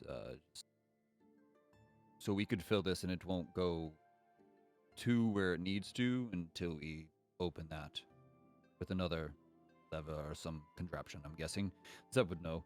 And then if we, it's around the statue. It kind of spatially where the end of the valve was. So maybe if we head over there and start looking for a lever. Okay. Or looking for the hatch, if it's really there.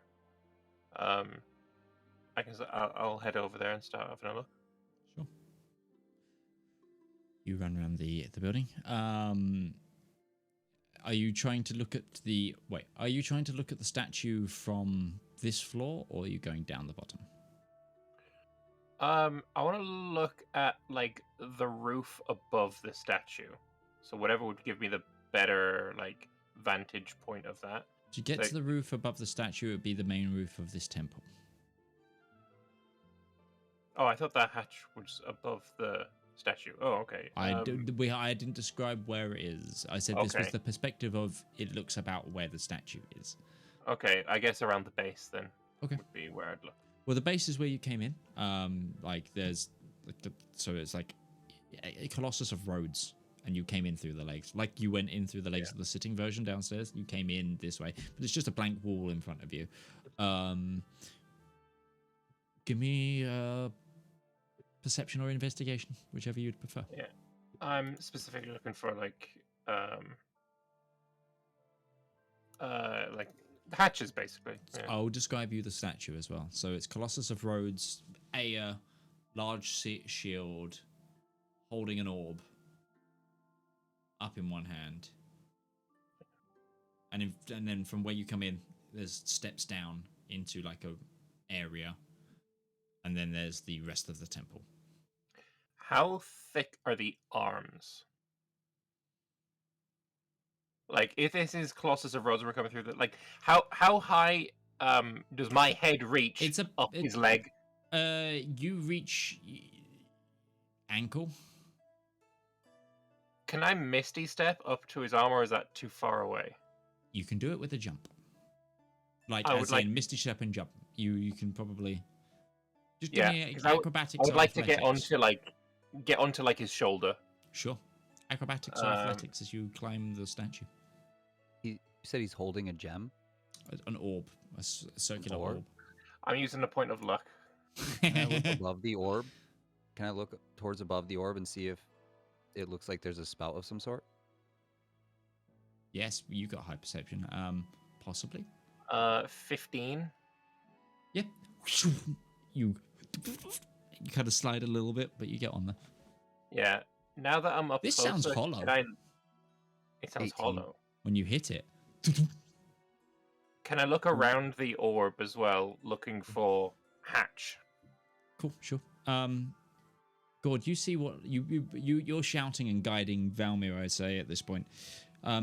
You see what might be like a little bit of a spout, but from when you're up there, Valymr, you're like you can in like the Aer face.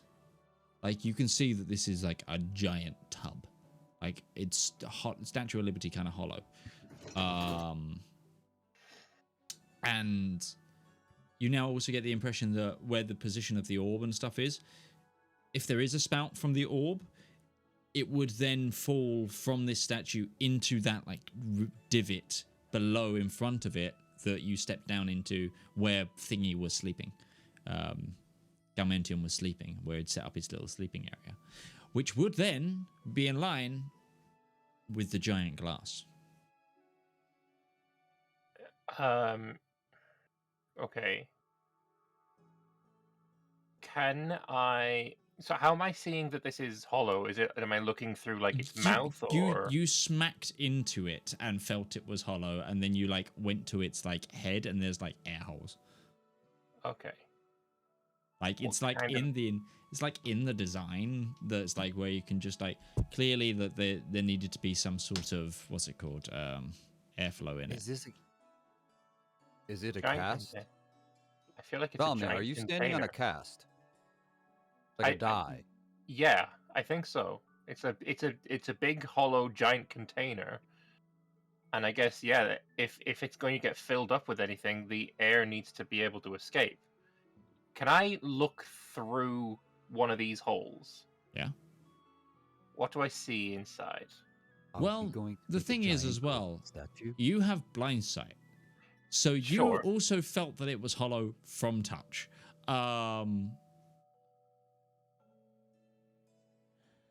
There's nothing currently inside, but you do see a hatch. I do see a hatch. Yes. Seems to be in his What- chest cavity. What kind of like mechanism would open the hatch? Seems to be it seems to be like a simple bolt across it. Mage hand. Okay. I'm going to use the mage hand to try and open the bolt. Sure.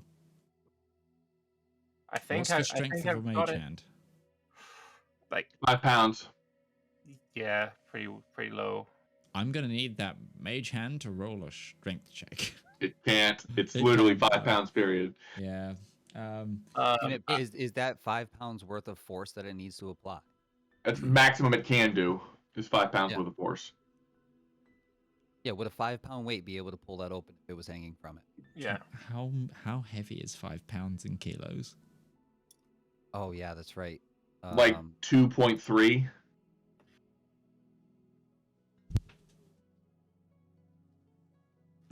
Sorry, I'm doing actual math because this is a 3 kilogram weight. Yeah. 1 pound is about. I would 4.45. say that after some effort, the mage hand would be able to open it, and you feel like,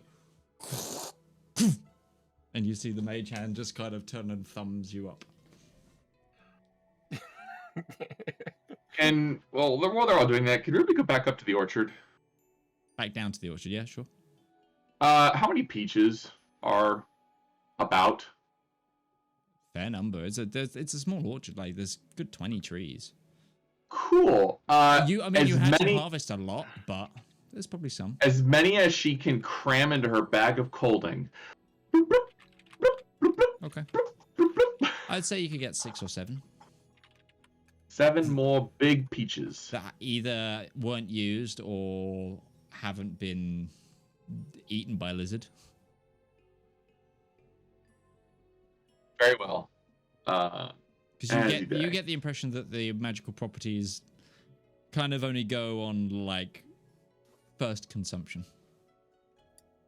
Once they're not fresh, they're not fresh, you know.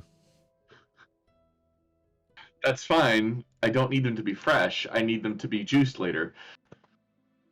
She's gonna make some of. You know what? If I can't make my own distillery here, then I'm gonna take the distillery with me because I'm taking those peach cores and I'm taking them with me. I'll make some fucking trees back home.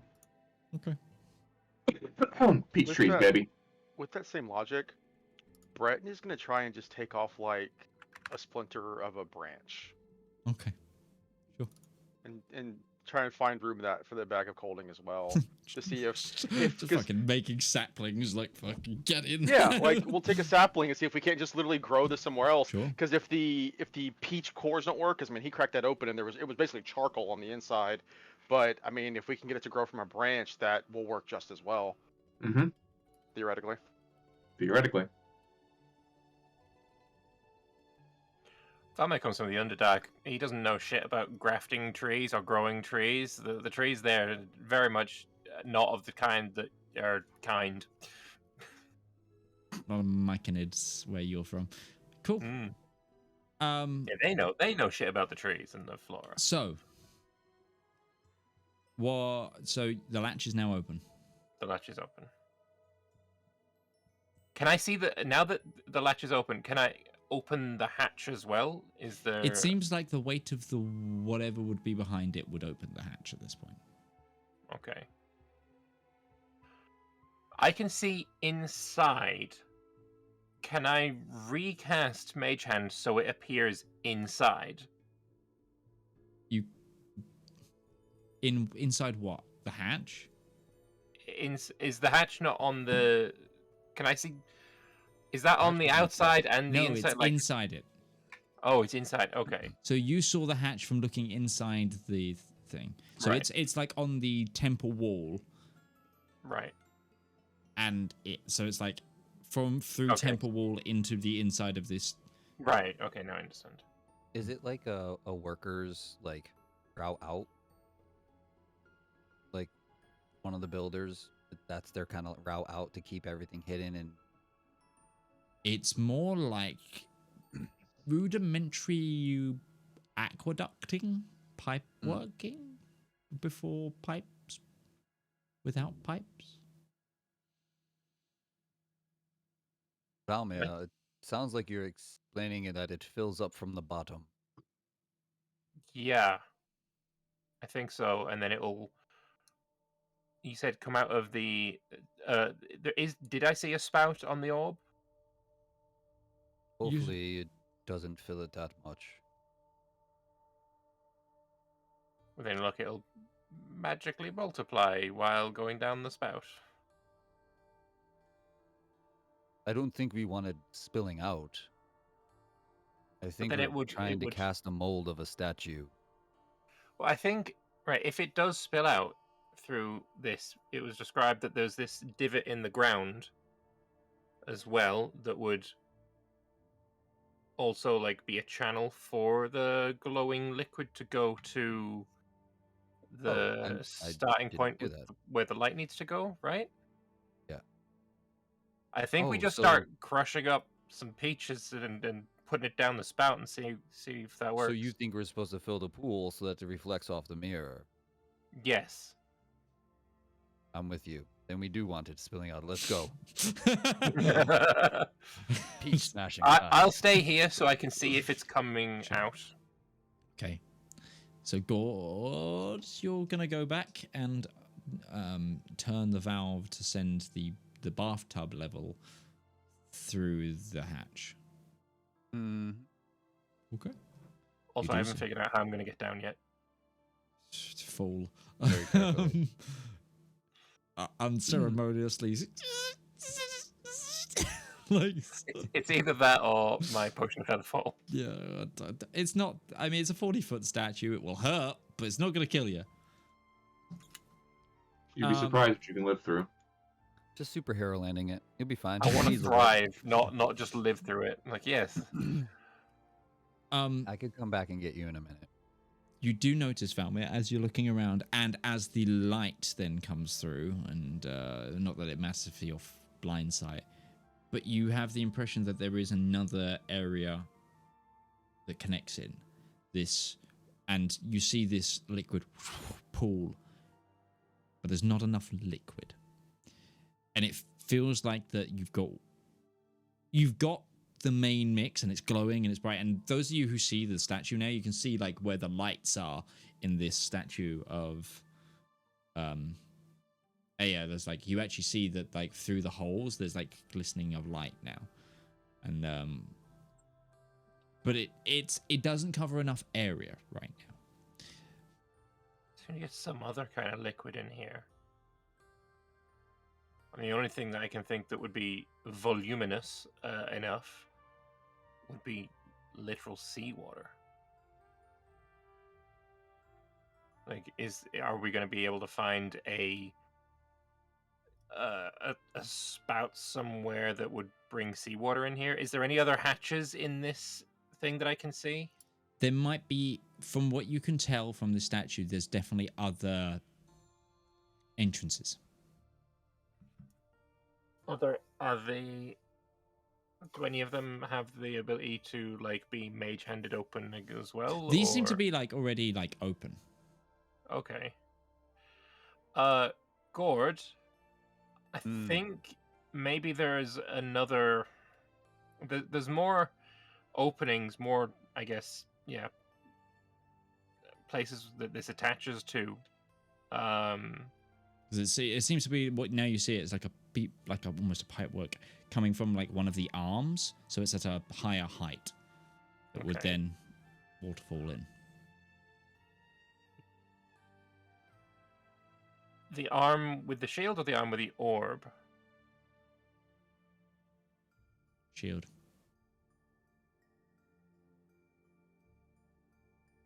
So where's the water going to come from if it's coming from the shield? Does the statue attach to the wall It's behind it? like the elbow hits the wall, So it's just tactfully disguised, you would say. Am I capable of, like, how buff is this guy? What armor is he wearing? And can I, like, climb Shirtless. across his armor? You can absolutely go across. Chiseled abs? I can Yeah, climb across? you Okay, can, collarbone? there's enough squeaky ab and collarbone and Adonis structure for you to get your drow form across the Oh my giant god, you can grind meat spectrum. on that. Just give me a quick like athletics acrobatics just to make sure you don't just plop off. Like I'm looking DC 5. 13. Cool, you're good. 15, even 15. Can I get towards where the elbow touches the wall then? Yeah. I think maybe on the other side of where this is, there's gonna be something.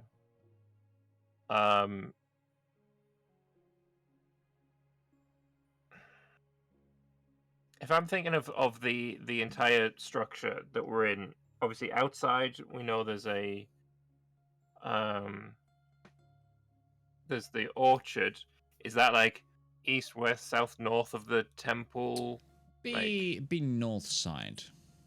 And this elbow is attaching to the which side? The eastern side where the balcony is. So Gourd would be like kind of above you slightly right now.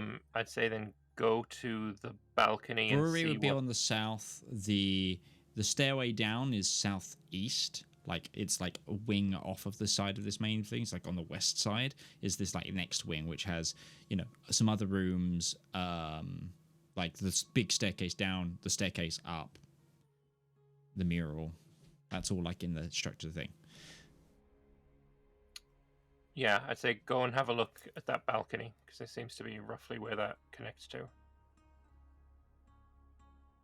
Will do. Okay. I'll head up there. Cool. Wait, did you say I was already up in that region or not? Yeah, so the balcony, Okay, it's yeah. like where the balcony with the big movable window lens, focusing lenses. Gotcha. It looks out over the ocean, distant islands. It kind of overhangs the island. Yeah, I'm gonna head out a little bit of that off the balcony a little bit, out of the room, and try and look around and see if there's any other mechanisms or routes for water to travel in, or You go right to the end of the balcony, and you see a little, what looks to be like a tiny little statue of like a globe, like a globe like device, golden. Looks to be like kind of a bit like a sundial-y, kind of like patterns of the path of the sun kind of structure. Okay. Does it look like it moves? Can I'll start to play with it a little bit and try and move it a little bit gently. Begins to wobble. And try and give it a little shift. Looking at the patterns, does it look like they have to be aligned with anything? You know, as you grab it, it begins to turn like a valve. Oh, I'll continue to open it. You might have something flowing soon.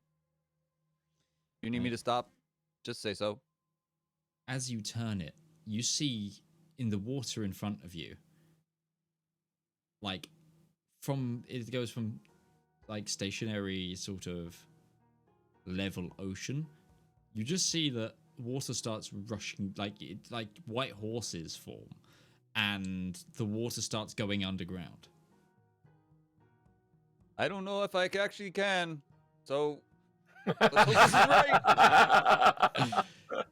Much as you saw before in the Undertemple, where waterfall water went like down the sides and formed and hit light, this seems to have opened another hatch, which is now filling with water. And Valymr, you feel this vibration in through the giant statue, and actually anyone everywhere kind of feels a little bit of a subtle vibration of almost like when you turn on a tap. And you're filling like a bottle, and it fills really quickly, and you're like, timing. Mm-hmm. It's Off that the sound. Yeah. It's kind of, you feel that in the entire temple.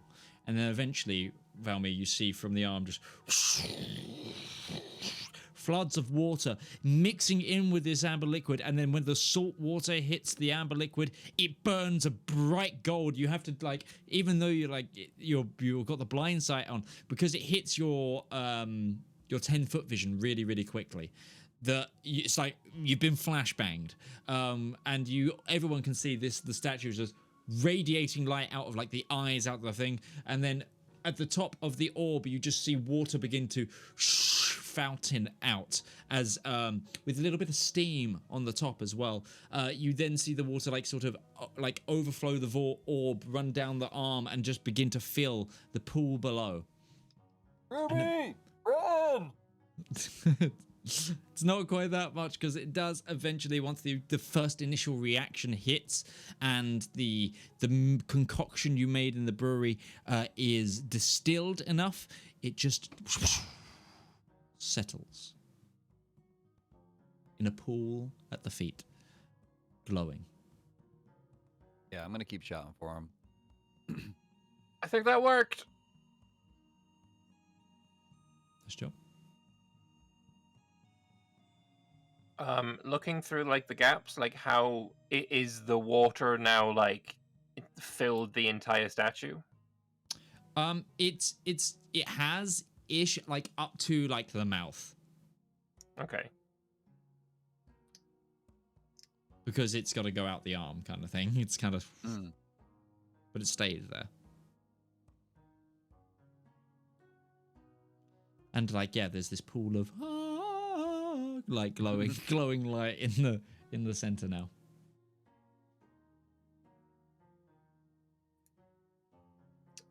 I am going to try and climb down. Okay, give me an athletics acrobatics to scoot your way down. 16. You're fine. You get down the statue. Can You're now I in front of go- the pool. Yeah, can I go? Can I taste it? The water in the pool? Sure. I will do so. You're getting hints of rose water, of the fruity peaches and salt. Okay, so it didn't like become a new thing when it all mixed up. It just I mean, yes, that's a flavor. It's more perfumed water than anything. You see You don't have to put everything in your mouth, Valymr. You see now the large mirror lensed like window is kind of askew offside where it got hit with a giant impact of radiant energy. But it just needs turning around. Also, the implication that somebody is literally drinking bathwater right now. I said I tasted it, not drank it. Like dip the finger in it and Dawn, Sure, yeah, okay. Dawn God bath water only. You've got vials of it. I suppose, yeah. But I guess we can try and move the mirror now. Okay. How, Breton, how did this work before? I wasn't with you when you were doing it before. There were levers and dials, and it shifted. Just moved around. I guess I'll try and press some dials and shift some levers and stuff. Sure. So there's like an axial oar, and there's like a, so it can go that way and 180 on the horizontal. It can go 360 on the vertical. So what are you pointing at, and where are you reflecting from to where? Looking around this room, what are the features of it that I would consider might like a bit of light?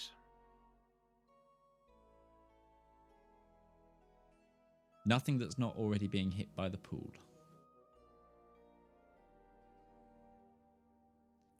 what are the standout features along walls and such then? If I want to concentrate like an extra bit of light. Because I guess, sure, it's all lit up, but there's... It's not, as a reminder, this is not a mirror. It's a window lens. Light goes in one side and out the other. So you'd be pointing it towards outside of the temple. Yeah, don't we need to send it back up towards the main temple area? The light's coming from the main temple area right now. I guess we send it the opposite direction, or... What's on the roof, actually? Stone structure, like kind of cracked, kind of broken, nothing that stands out. And you look out to the horizon off the giant balcony on which you're situated at. There's the sort of deep, dark sky, barely able to rising dawn. The balcony is on the east side of the building. There's hazy sort of islands in the distance that you can't quite perceive properly. Can we put the sun back in the sky and aim this shit out of the balcony window? Absolutely, you can. That's what I'm going to try. I'm going to try to put the sun back in the sky. Sure thing. You begin to aim where you think the sun would rise. I only got a small window of balcony, so yeah.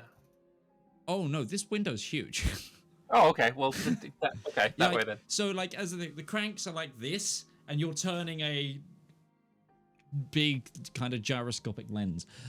You aim the light up. You aim it, like you angle it so that the light from the pool radiates out, and you do see as you begin to turn, like the light kind of. You know when you like close like a gobo? I don't know if you've ever done that or anything, where it's like you've taken like a light and then you funneled it through a smaller and smaller gap, or you've like changed the angles on light on any sort of lighting. It's just like, and it slowly it goes from a wider beam to beam until boom, boom. You see just this like kick up with more radiance than you've ever seen. It's like a sunbeam spell times 10 times 30, just hit the cloud cover at the back of the, like towards the horizon. The clouds just break, and it goes. The islands come more into vision, and the sun rises. Fuck yeah! And with it, at the edge of the balcony,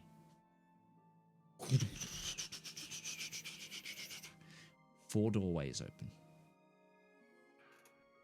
Each of them has a piece of text above.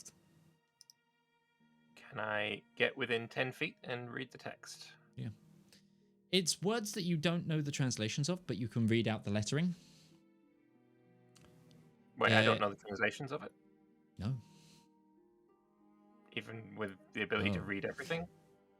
Correct, because you think these would be proper nouns.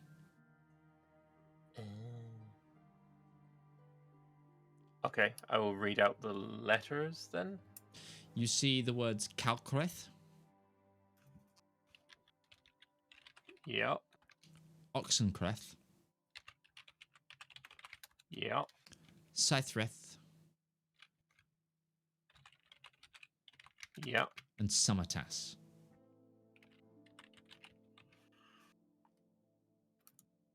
Calcreth, Oxencreth, Scythreth, and Summertress. Probably spelled them horribly. Summertrass. Summitras. Mm-hmm.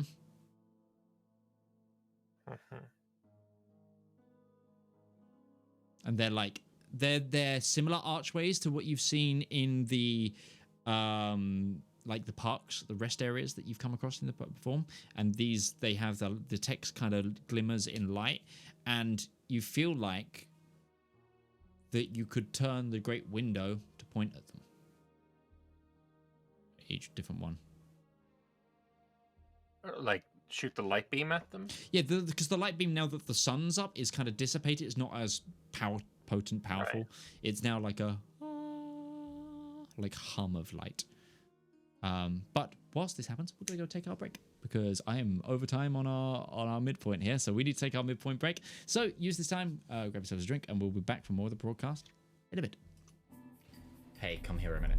Do you need royalty-free music for your TTRPG content, whether that be a YouTube video, stream, TikTok, Instagram post? Don't worry, we've got you covered.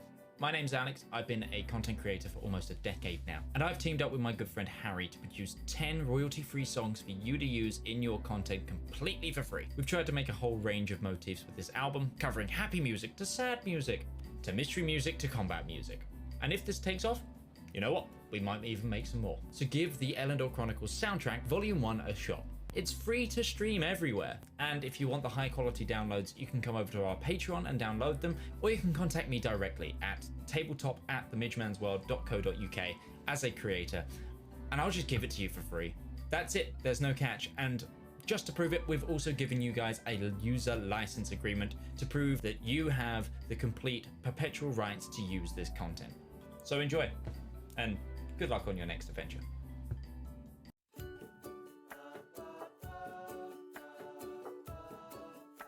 Oh, good day. I'm Martin Sanderson, and I'm the CEO of Avari Military Solutions.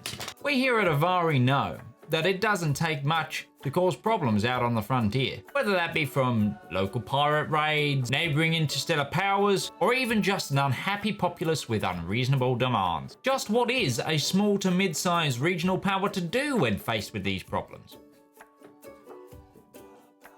You look to Avari for your solutions. With open-ended contracts, well-trained personnel, state-of-the-art aerospace forces, and competitive rates, we stand ready to help find the right solution to your problem.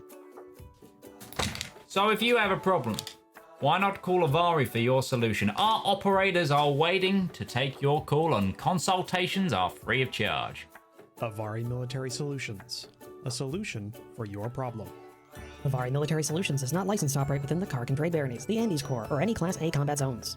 AMS is a subsidiary of Omni Radiance Holdings, a family company.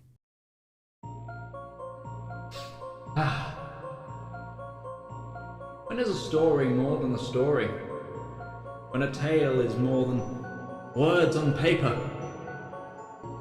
When is an ad more than the script it's written on?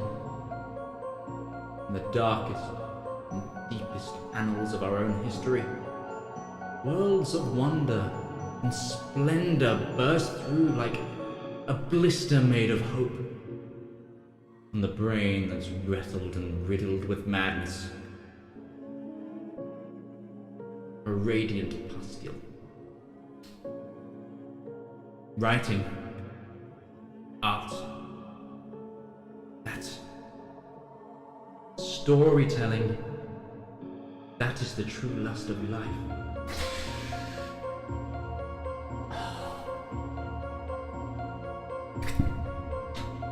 You too can dutifully indulge in art. Like fans of the greats. Shakespeare, King, Tolkien, Seuss, Mercer. You too can indulge through Twitch Prime.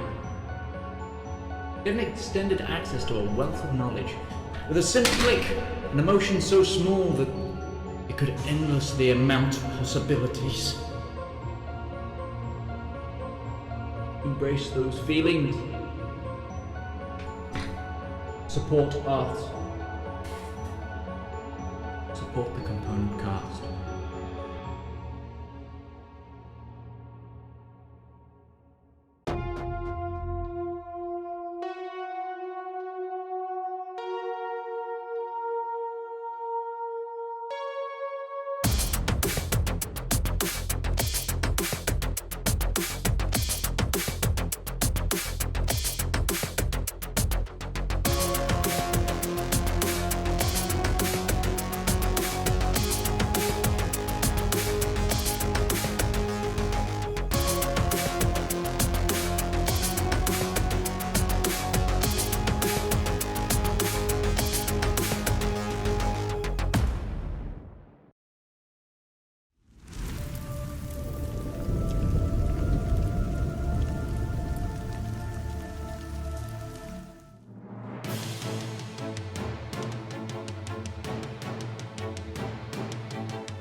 So, doorways are apparent to you.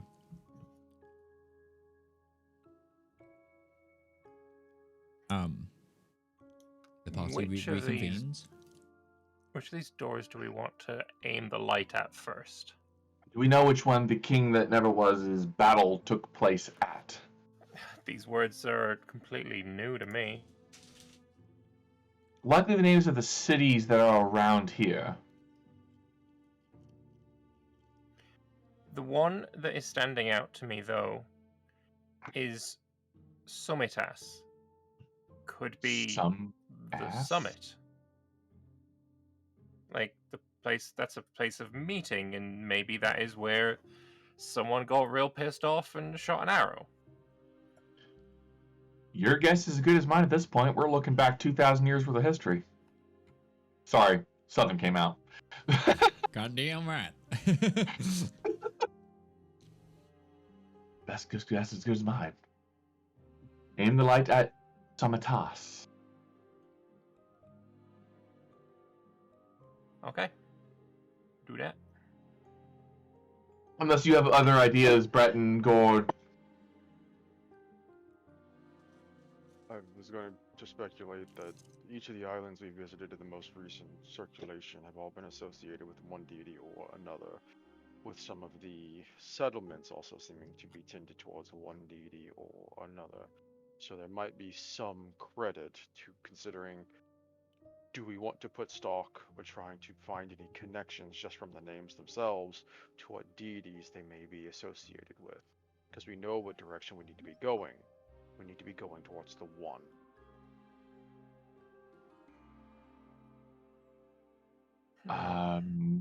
I don't know how to deduce names based off of these cities. It's also entirely possible that these are representative of deities that, as we were told, we don't even know about. Possibly. 3 of them also have the same suffix. That's kind of why Summitas is standing out as well, because it's not related. It's clearly not related to the other words in the same way. I think we're overthinking this, and either way, we should go see them all because there might be valuable loot and/or experience and/or equipment for us at them. Because that's what good adventurers do. Let's start with the first one, then we'll finish with Summitas. I'll aim it. I will aim it at Calcreth. Okay.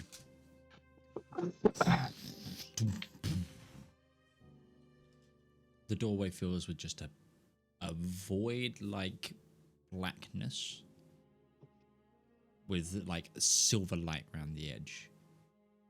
And then you see in front of you the doorway to a church.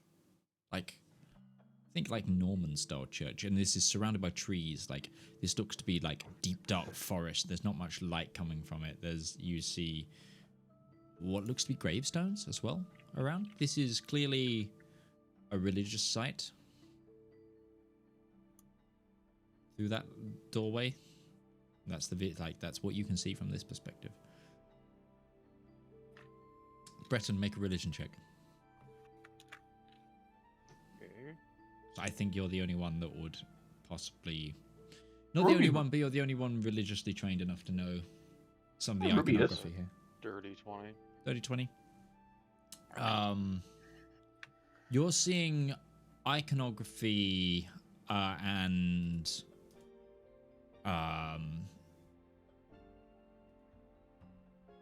connection to one of the 9 lights, but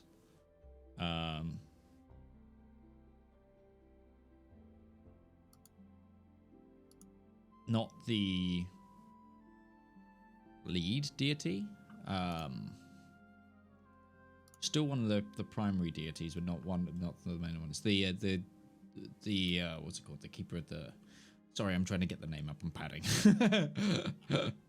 There we are. It's Osmus, the judge of the damned. You notice this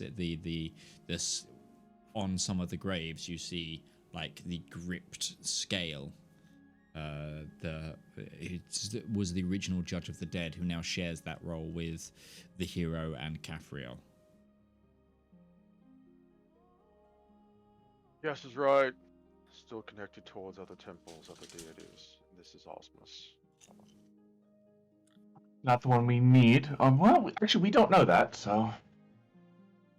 We one way or the other, we're making our way farther and farther into the Pantheon, so... Let's go find out. Ruby's gonna Yeah. gather her party and venture forth.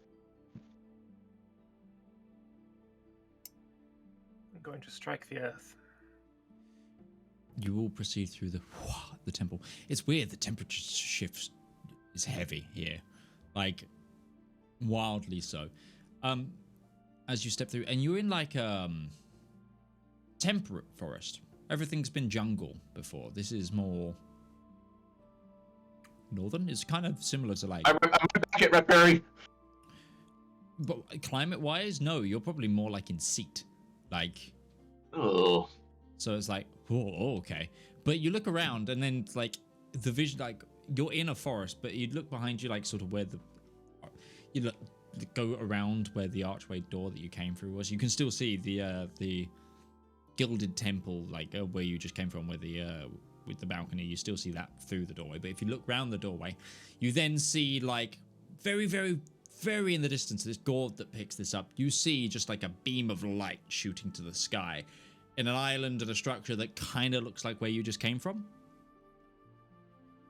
So you're still on one of the islands. It's just the climate is vastly different. And the other thing that you pick up on instantaneously is cries of corvid-like beings. You hear crow caws and like very different wildlife.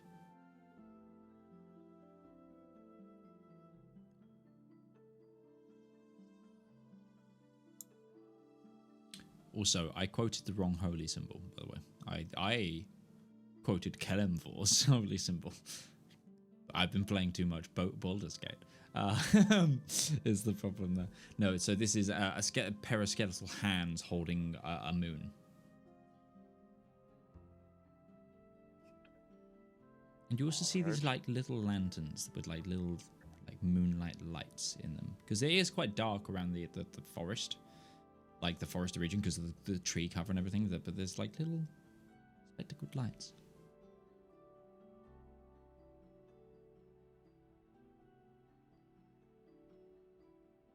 Yes, we can start exploring, see what's around. Do we have somebody stay in the main temple so that we don't get stuck again? Don't want a portal to close behind us.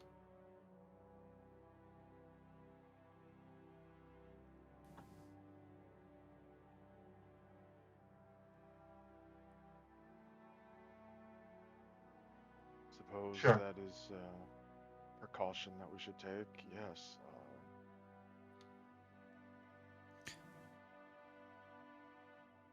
Out of curiosity, do we still have Kettle with us or no? Yes and no. Yes, you do. Can we task Kettle Possibly. with Yeah, you can. that? Okay. But Kettle has not been helping at all with anything. She's no. I'm. It's up in the air whether you do. We'll say tentatively. If not, you've got the Griffin. Well, we don't have the Griffin because the Griffin didn't come through the last portal, Oh, and Breton would have to reconjure it here, and that would take a Fair fourth enough. level spell slot. fair enough. Sorry, my mistake. And I thought don't they know were still if the with you. Griffin could manipulate the finer mechanisms of turning a mirror or turning a window. Could find a way. You do have the Phoenix spirit. I You mean, do have Big Bird. I could. All right, can we eventually stop referring to it as Big Bird and just call it Hairbeck, please? Yes, I'll just stay you behind. do have Harrowbeck. Okay. I could use a level 2 on bringing out my giant lizard. That might have the dexterity required. I think it's more of, can it comprehend what it needs to do? Is it smart enough? I'll just stay behind. It's fine. Okay. I don't imagine you all are going to be gone very long. As long as the portal is still open, it's more just to ensure that it doesn't close and there's no way to open it back up. Ruby closes, making a very sour face at the thought of Breton staying behind. I don't think this is a good idea. We don't know how time is going to be affected on the next island. You could be here a day, you could be here a year.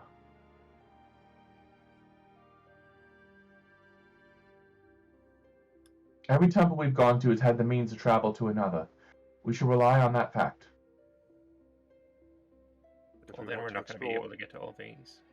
We don't know that. Each of these temples, then we need to ensure that we can get back to here. Otherwise, we should just go to whichever one we want to explore and not leave anybody behind. Yeah. That's what I think we should do anyway. I thought it was your idea to go to all of them. Yes, but again, I repeat, we have the knowledge that the other temples we've been to have the capability to go elsewhere. Separating ourselves puts everybody at risk. Not to mention the fact that even if there is no risk, there's the risk of time being delayed. And sorry, I'd like to live my life with most of you. How about we aim at the other doorways and see which god, because it may end up being that one of these ends up being Ardor, and that's the one we need to go through. Right now we know it's Osmus. He's not the one that we need to go to. I'm sure Osmus is great, but we're looking for, Ardor. I agree with that. So, Vomi's going to twist the crank and Ruby is going to aim settle up at the next to next Breton. You don't get to stay behind. Not with me around.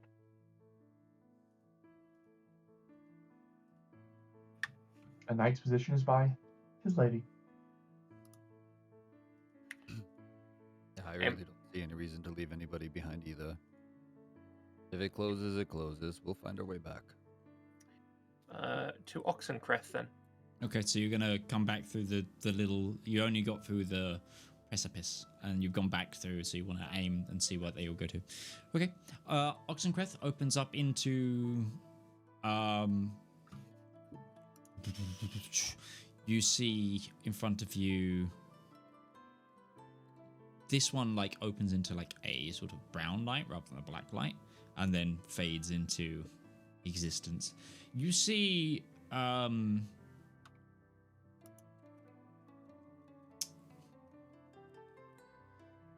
what seems to be a large. You've opened up into a room.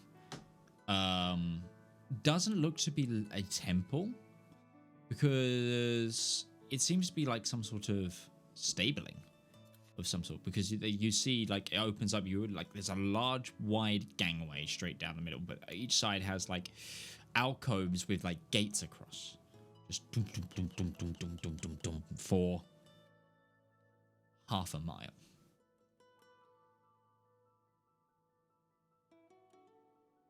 Okay. There's a few discernible statuettes and carvings if anyone would like to do a history or religion check to try and work out where it is, but I can do history. Yeah, same. I am a learned individual. Ha! D3!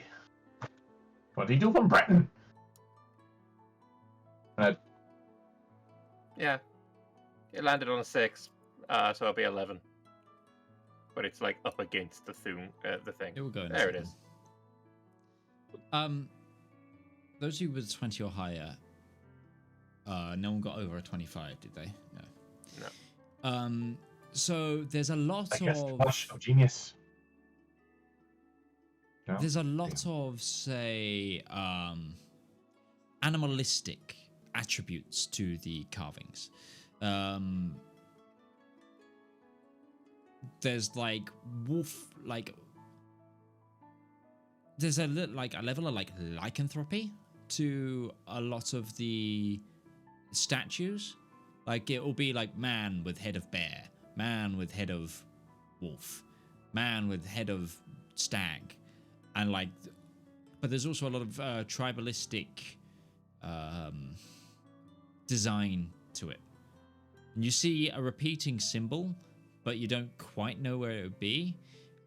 It's vaguely similar to a minor deity that exists like in the pantheon of Albay which is Lidar, who is the god of the hunt, but it's not quite the same.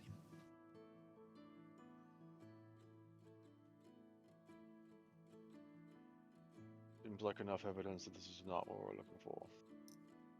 I agree. On to Scythreth. Scythreth. Okay.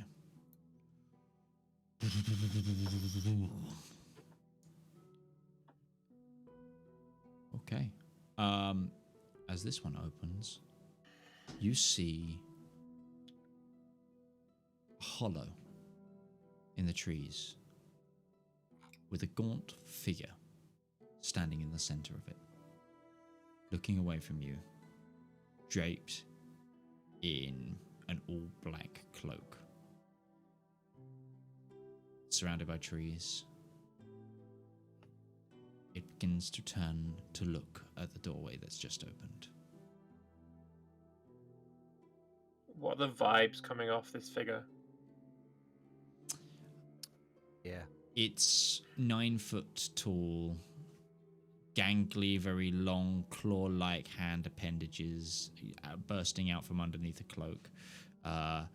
There is a rapid chill that takes through as like the hot air of where you are now, like the warm air of where you are now, is like sucked to a bleak dryness and then slowly to a crisp, almost as if like icicles begin to form on the patio in front of you.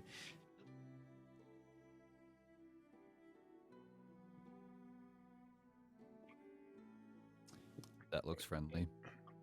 It feels like you're describing like null. And turn it off! Turn it off! Yeah. So. Yeah. Next one. Next one. As it you just as it just launches Ow. towards the doorway, you see it, and then you just see this arm roll along the floor in front of you. Hey, yo, what the fuck? Scythreth, like a scythe, like was They that just wanted to null? give us a hand. Shall we go on to the next one? I kind of want to like, so the hand got chopped off and it's in our present right now. Oh yeah. It's in your present. Yeah, quite literally. Ruby, could they you just- identify that arm? Fuck you. The identify spell does not work like that. Does it not? No. Would this be nature or study of the occult? I will allow nature at a very high DC. I'll allow Yeah, I'm history. sorry. Ruby's walking over and incinerating it. Yeah, okay. 19. Ruby, as you get close, the hand begins to twitch with Yeah. life. Just a ball, not ball fire, but fireball. Sure. Just keep. You hit it a couple of times, and the arm screams as you hit it, and begins to burn like cinders, and then eventually you do see it. Yeah, sorry, I don't do screaming banshee things. You have water, okay? Let me have the banshee. I'm not saying anything against it. Like, that's fine. That shit was scary as fuck. I'm just kind of like, all of these portals are leading to deities. They are leading to the temples of gods, and then we find that. I'm just trying to make a connection to, some divine shit, and the only thing that's coming to mind is that look kind of like Null is depicted as being. Do we know if during the Heavens War were any other gods killed by the bad side or by Null? Gods who are remaining as lights, no. Some like demigods and minor gods definitely that fell. Like and also like archons fell, like plantars. No. There's no dead lights or like forgotten lights or. Not that We you were know. just Of. told that there was forgotten gods, but I guess they Sure. would be like lesser gods. Yeah, but no prime deities. Okay. None of the prime ones that remain. Greater, I think they're called. And Yeah, no greater lights. okay. Sorry. That anyone's aware of. This seems like Well, a lesser obviously. shadow, maybe. Well, I'm just surmising that during the Gods' War, when Null was being fought against, obviously there were armies all over the place. Perhaps this was just a fragment of one of those armies in one of those places, Yeah. attacking the temple of a god. Now he's slightly less army. Now he's just beat. Okay. Looks like he's been disarmed. It's an enemy. I will point the laser beam towards Summitus. Sure.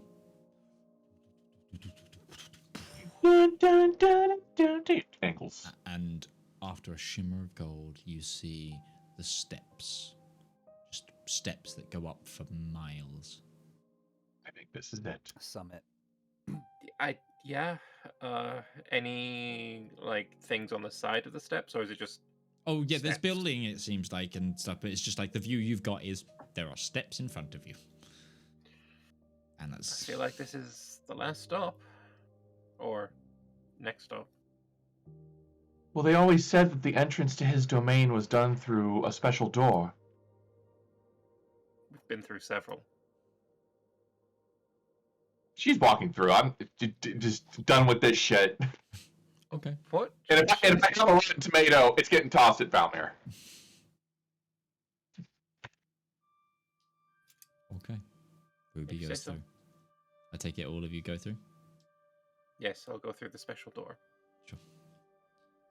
You go through, and what is seen to you is in front. What is in front of you is a couple of miles of staircase with ruined buildings littering the side. It was, you look like down, and you're halfway up. Like this was like a plateau, and it seems to be like it's almost like this final mountain, this final whatever was, is pretty much intact. Like in terms of like this hasn't been obliterated into islands. This is, I mean, as you look around more and you focus like below you, there are chunks missing, and there's bits that probably have become their own islands. But this seems to be one of the pillar cities, one of the.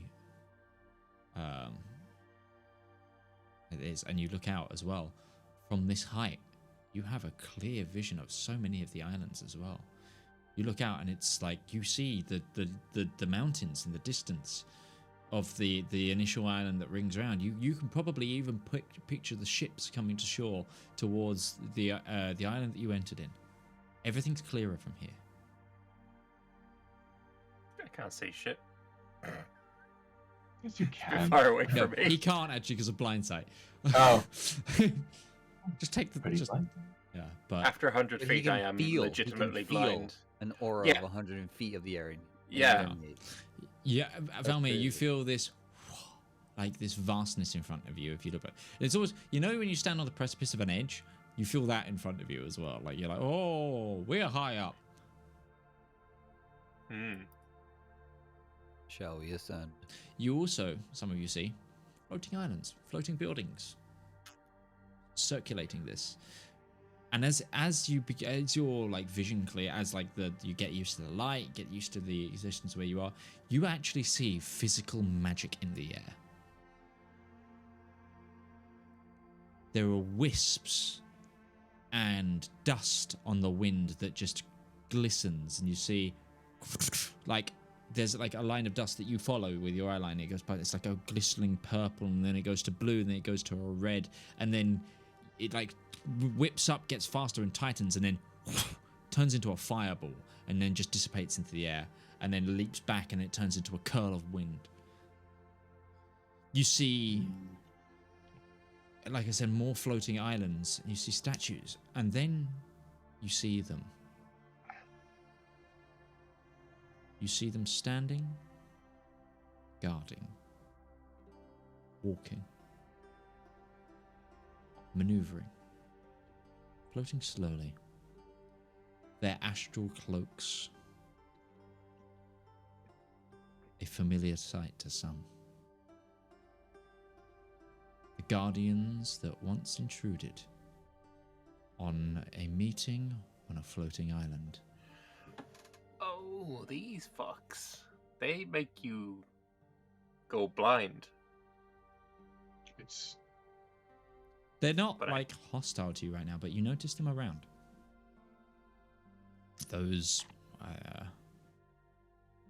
astral wardens, those Timekeepers. creatures from beyond, the timekeepers.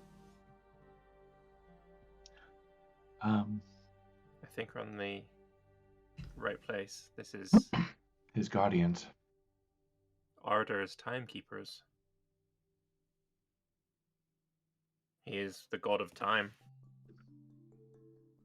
And they're all about time. If we start ascending, or if I start ascending, they start paying attention to us. No,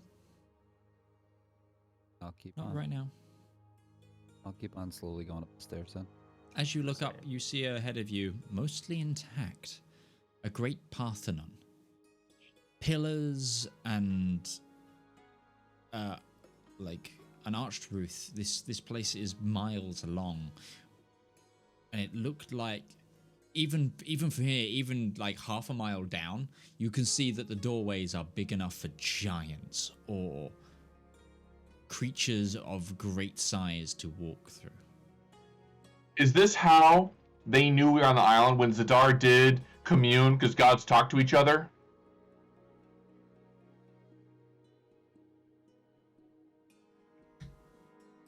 Maybe. But how about the little snitch? I don't think he's a snitch. I think it's just his domain, so he's aware of what affects his domain. And once a person communes with a god and disjointed out of time, he's made aware of it because he's a god of time. Yeah, potentially. I mean, maybe. Anyway, I'm gonna be theory crafting with Midge's world. Platinum dragon, more like the platinum snitch. Snitches get yeah. Draco Liches. Time to ascend. Okay. Ruby will reach her hand out to Breton. We're going up. Yeah. Pulls him along. She's still smiling. This is an adventure, and she loves this. Wistful adventure, yeah. Okay, you begin to ascend the stairs, and you start seeing statues as well. Like every 100 steps or so, it kind of plateaus out. Like you become to the back, and like if you look to your right, it's either a building or it's a road. But lining the staircase is like a statue. So at each level, there's a different like image of something, someone, a being. You do recognize like other like heroes of old. There's you get like probably to a certain level where you notice that's an image that looks a lot like Gilliam the Fionia, the founding father of Fionia, sort of thing. Of like the plains of the Nardathel, and across from his wife Nardathel, like an image of her. They're connected everywhere. And then like you go up some more steps, and you're like, oh, that's like, you know, you go up like 20 steps, and you start getting to minor deities and such, and the lights, and you start seeing, you know, Oasis, Osmus, like reverences, shrines leading this way up to the great summit. Essentially on like Mount Olympus. That's what I'm feeling like. Yeah. Essentially. And all while, Okay. you've noticed as well, though, as you climb more, they're not hostile. But the wardens definitely have taken notice of you. I guess it's our time to be here. Yeah. They may have been aware of our coming, what with there being the whole time thing. I hate time travel. And after a few moments, a couple of minutes, maybe an hour, you get to the A couple of minutes or maybe an hour? Yeah, it's like 50 minutes. It's like Okay. you get Sorry, to- that's relevant because at a certain point the Phoenix Spirit vanishes. Oh, right. Sorry, I didn't realize that. I thought they were just like It's a 1 hour duration. Right. They've definitely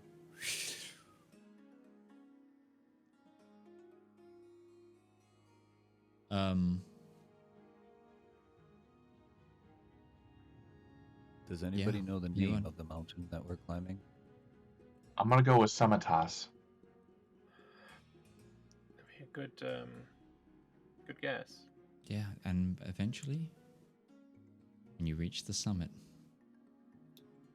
in front of you stands a pretty intact, like, marble plaza, at the head of which is the doors to the Great Parthenon. Behind you, you look out, you see, like, you are slightly towards cloud. Like, clouds are in line with the roof of this summit building. You'll turn around as well, you can just see for miles, like, in the fastest, you actually fully, it's also, the day is a clear one. Sun is shining, rather pleasant. You could see out for miles.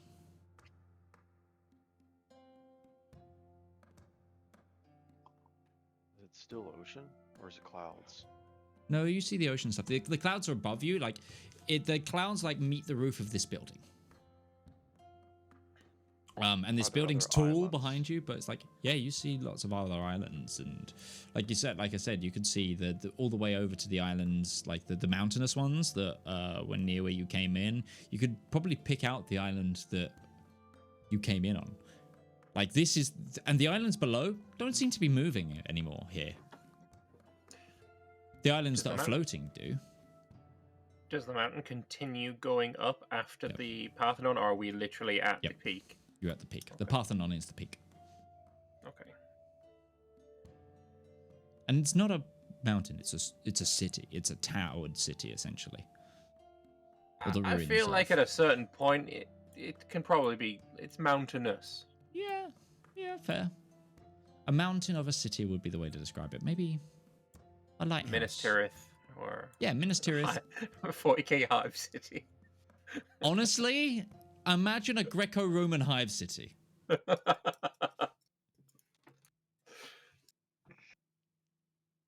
Yeah. And it's quite a steep peak as well. Like, it is tower-like. It is like a lighthouse, a beacon. Are we out of breath after climbing all the Oh steps?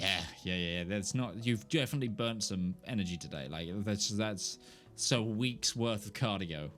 Getting up Gonna there. drink one of my vials of Peach juice, peach juice. Yeah. refreshing. Could go for another mountainous climb.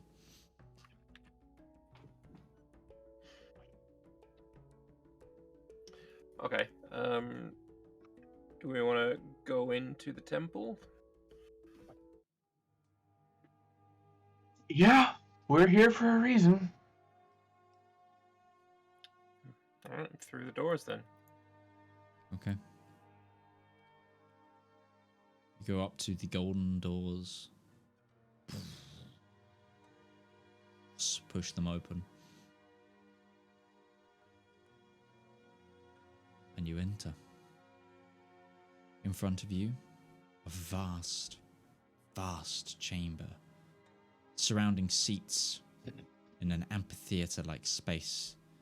the far end, this is like a mile, 2 miles across from you. You see a tribunal, a courthouse, like where the judge would sit, where the prosecutor would sit, it's like the closest thing you can reckon it to. Maybe like a Roman Senate area. Yeah. Very much, actually, very similar to the Triumvirate's main hall, which you all witnessed in Atria. Just grander. Gigantic in scale. Like, it would take you probably an hour to walk over there. This place is vast. But also perfectly lit. There's a radiance to this room that even in ruin, it's not dark. It's not ominous. It's not evil. Just cold. There is a memory Obviously. here.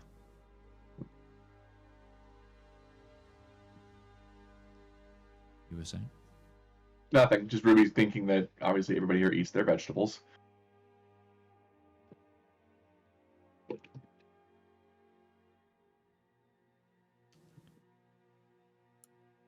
As you progress inside, you do begin to notice some things, though.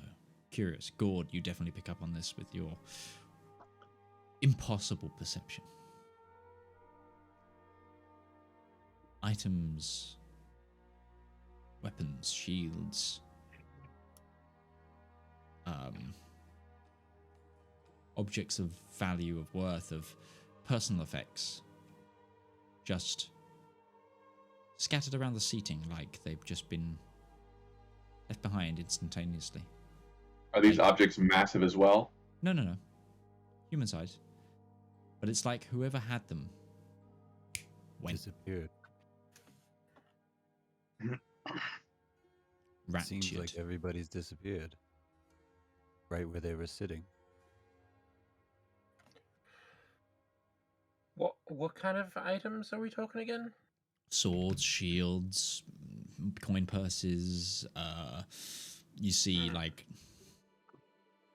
objects of value, objects of meaningfulness. You see books. Anything that someone could have been holding.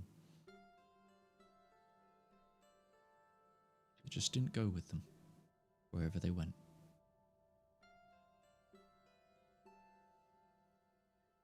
Could this be the Fae that left? So it wasn't all of the Fae that stayed with Iolas, right? There was some that left after being told to fuck off. Could that be that? Or the gods themselves that left? I don't know what god would have use for a coin purse, though. Breton's gonna start looking to see if there was any, say, like quills or paper, like somebody was in the middle of something, writing something down, or if somebody was making, say, a log. Sure. Minutes of the meeting, kind of. Yeah, that's a good idea. Give me a quick investigation, Breton. Not a high DC, but Can I help him with that? sure, absolutely. I'll give Breton you says it out loud, yeah, sure.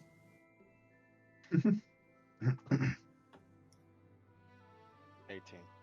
It's not long before you come across a book where it seems like someone had it like out on like a where these chairs are. There's like the ability to have like a tray in front of you, sort of thing. And there's a book that's open and a quill aside, and you see there's just a scratch down where like the quill has slipped instantaneously, like and dragged along the paper and then fallen. And it's just stayed there ever since. What is the writing in the book? Is it common, this older language we were seeing? Is it celestial? It's this older language you've been seeing. Valymr can read it. Yeah. Technically, Ruby kind of can too, because I translated the old book from the first edition. This is older than that. Oh wow. Yeah, this is the same language as the book found in the. Celestial of a form. Dead it's person's in grave. so it's like there is common in it, but it uses the celestial language. So, I mean, I can read it. Yeah. Yeah, and it details of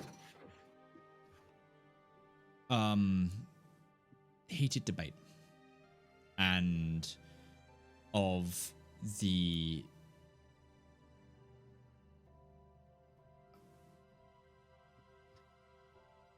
what this person describes as the victor.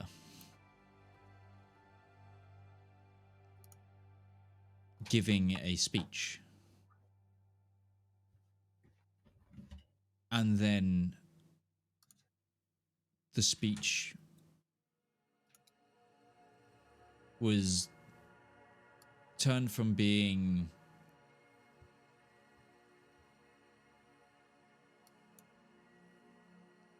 inclusive to exclusive.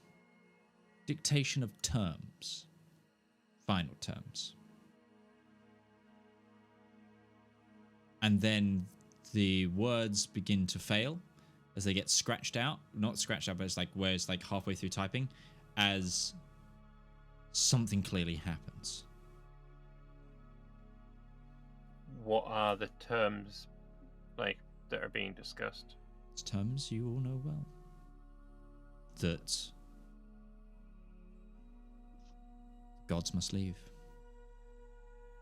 Those who do not give up their claim to mortal earth, to mortal soil, will be destroyed.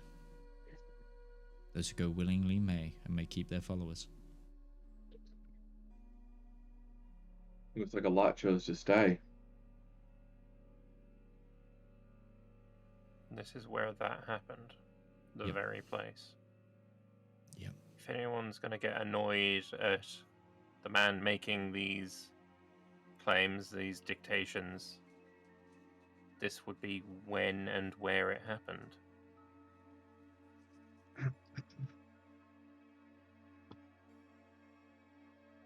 Is there like a raised dais where somebody would like be speaking from? Like the judge's area? Yeah. Can I go look over there? It's about a mile away. like I said, it's right across. I feel like that if that's where this was being dictated from, that'll be where he was, where it happened. And start walking over there. Okay. As you all, do you all go? I'll go. Okay. Yeah. As it's slowly like you're slowly descending like into this room. It's like there is a subtle decline. It's not huge, just there, but it's like enough where it's like you entered a raised area and you're going down slowly just because of the fast, like how they have to try and fit as many people and things in here. And you also notice that like all the archways big enough to probably get a dragon 10 times the size of the lug, or like a dragon the size of the dragon that you fought. That took out the island with you. Kind of, you could fit that in here a couple of 100 times. This place is almost incomprehensible. Like, you can't comprehend how long it must have taken to build, or maybe not with the power of gods at their side. Like another order of magnitude, like larger than life. Yeah. And it's not long before you also notice that the Astral Guardians, you start seeing them in like the furthest spaces of the room, like by the what might be other door frames, might be window frames, like staying right at the rim, but they're watching you. First you see 1, then 2, then 5, then 10, then 50. The closer you get, the more there are. Just some of them start appearing in the pews behind you but like they start filling the room.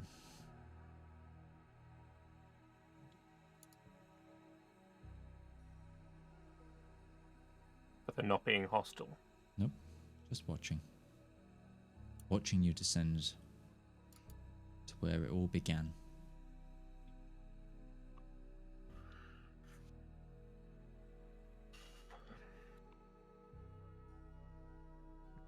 There is a weight that begins to feel on all of you as you walk.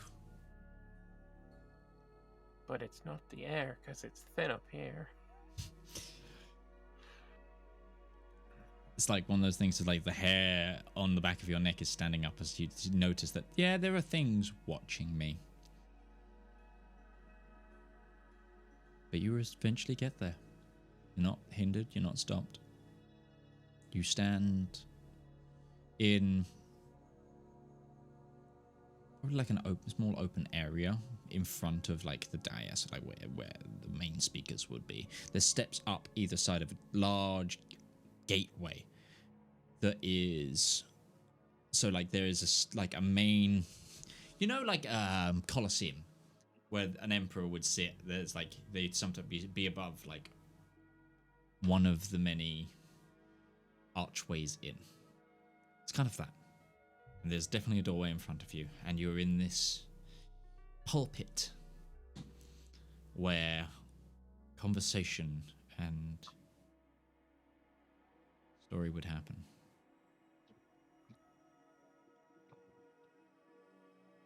And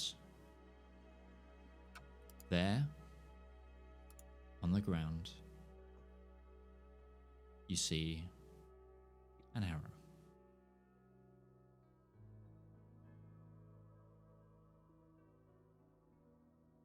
Looks exactly like arrow, which was described to you by Ulfric. You see that runs down the arrow. Blood. Fresh. But nobody Still else. wet. No body. No nothing. There's other items and stuff around, but like just sort of in the light from a window you see this arrow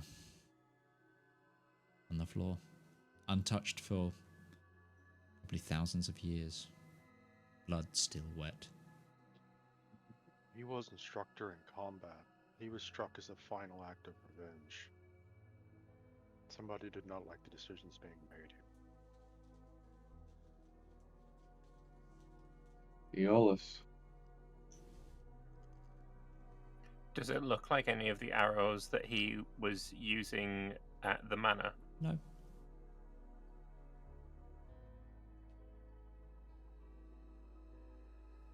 Brent's gonna walk up to it.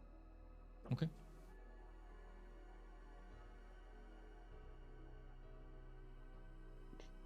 Now that we're actually getting a look at it in person, because we've been shown a kind of pseudo image of it by Ulfric, is the make or any of this, does it bear any form of stylization? Like, is it divine in nature, infernal in nature, mortal in nature?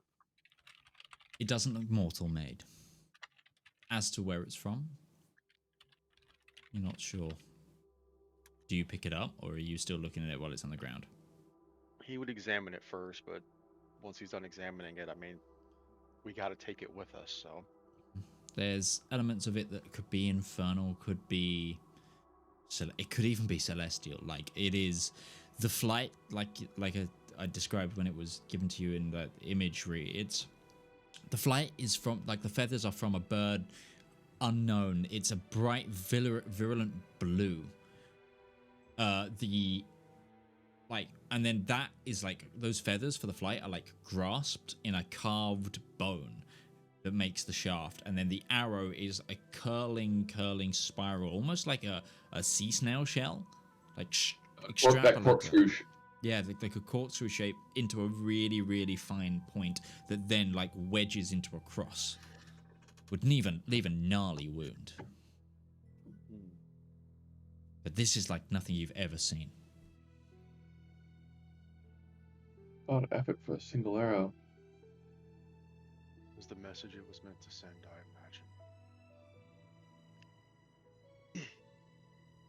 imagine. Maybe this would be a good thing to use the identify spell on? If Breton uses divine sense on it, does it feel like anything? The sense is undead, celestial, and fiend. Celestial. Just celestial. Yep. Ruby will ritually cast Identify on it.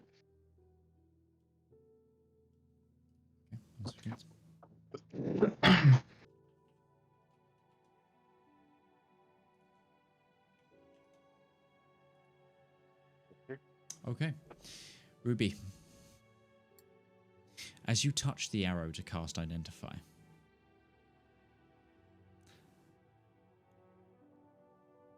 all of you feel a shimmer of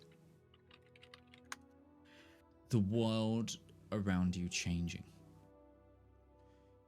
Suddenly you are thrown into a room filled with noise and chaos as people are screaming and running and arrows are flying and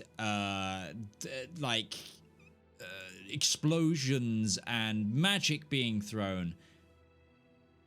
As you look around you, you see chaos unfolding. You see like the pinnacles of divine. You see solars and like deva and godlike angelic beings fighting one another. You see dragons and demons fighting off dragons and demons. You see devilkin helping people out of the door. You see absolute untold chaos erupting from this room, and in front of you there is just a cloaked being, completely covered, completely obscured from view, that pulls an arrow out of themselves. There are people as well around you that look completely calm. There are people still sat in their seats. All of this is happening. There are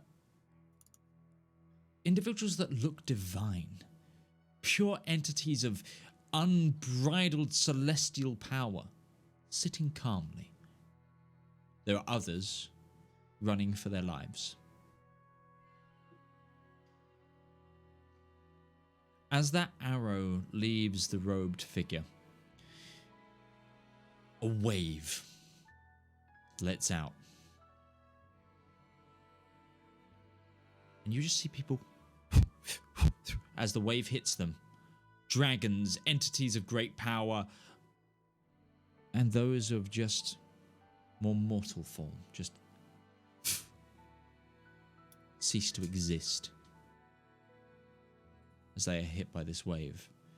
The building begins to crack and tort and crumble.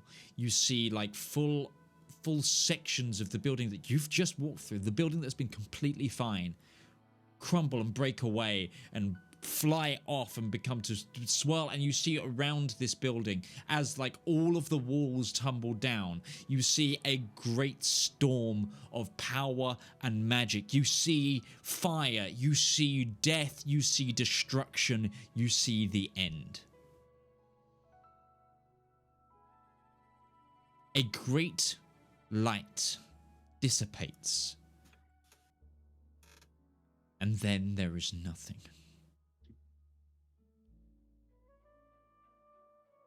And then you're brought back. You find yourself again in those cold halls. All of you saw this when the arrow was touched.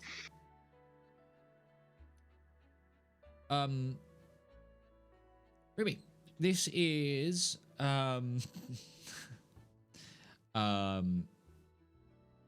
this is an arrow of celestial smiting.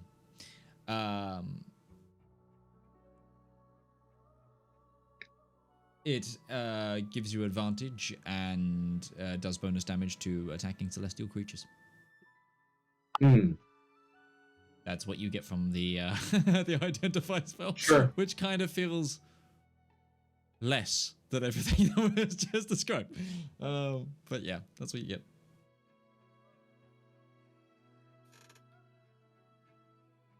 Is this what it probably felt like to be James at times? He had that ability to touch an object and see its dark past. I assume you all saw that too, right? His head would have popped.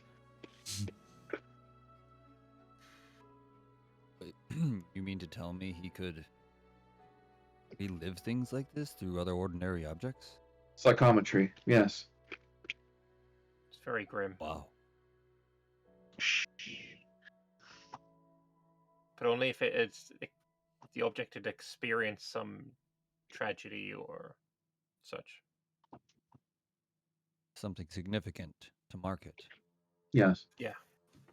Print its energy. Yes.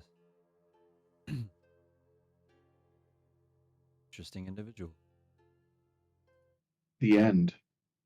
Ruby's gonna touch the space where he was standing.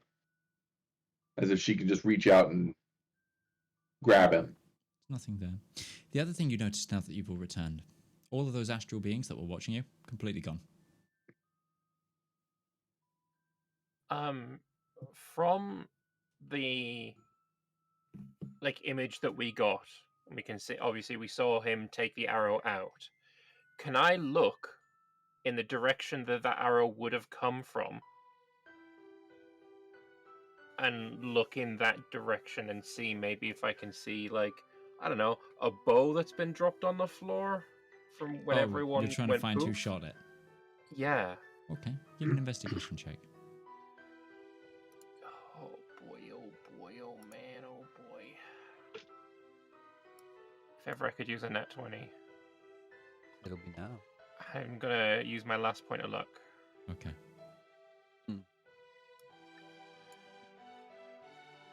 17. Nice. You work out that this arrow was shot from one of the front rows. Front rows, okay. To know who was there, no idea, because now there is nothing.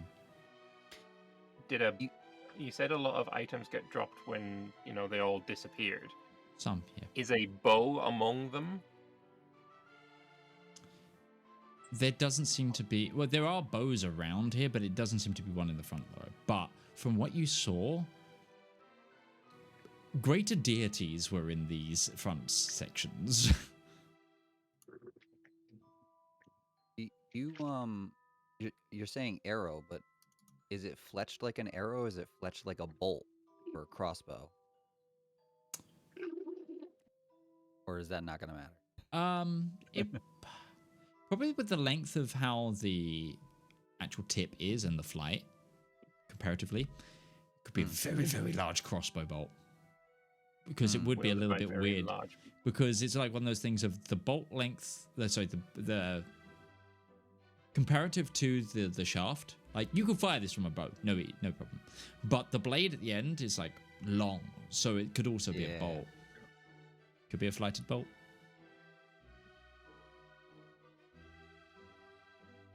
How long is the arrow? Like, is it as long as our human-sized arrows? Okay, normal-sized arrow then. Bit bigger than a normal-sized arrow, because again, the head is large. Right.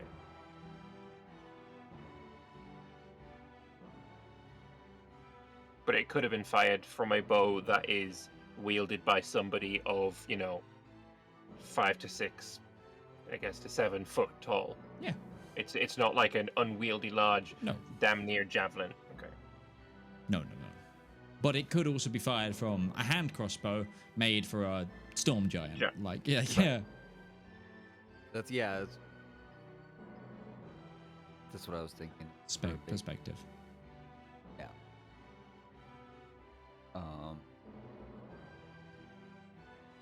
So he was shot by one of the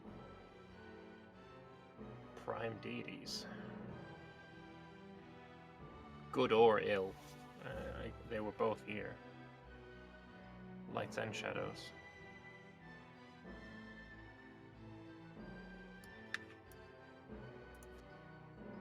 Or not Corellin. I don't know the new name. I'm sorry, Medj. Oh, the new elf god does not have a name yet.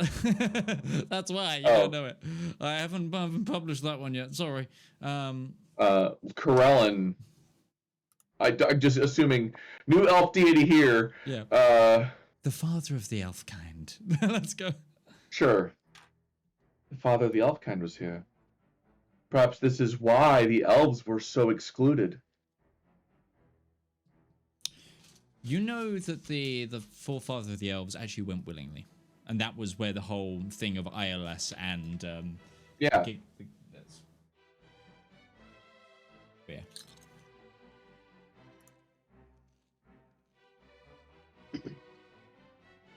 Perhaps this is where it was done then.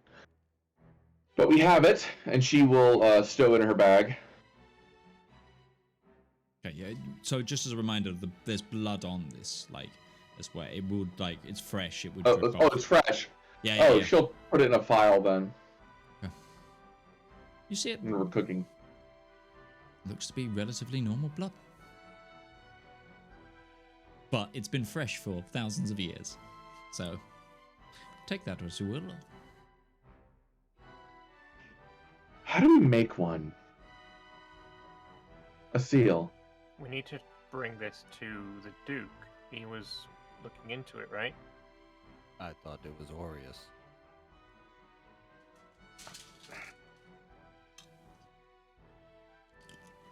I'm not the right person to be asking this question to. The Duke said he would look into I it. think it was the Duke, yeah. He had a theory.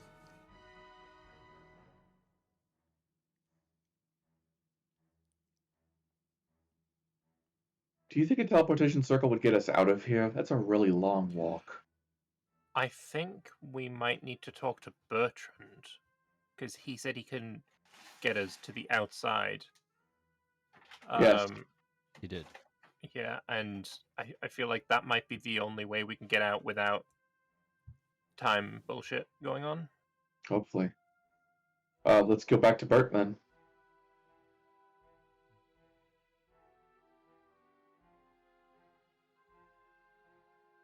Is there anything we want to do here before we leave?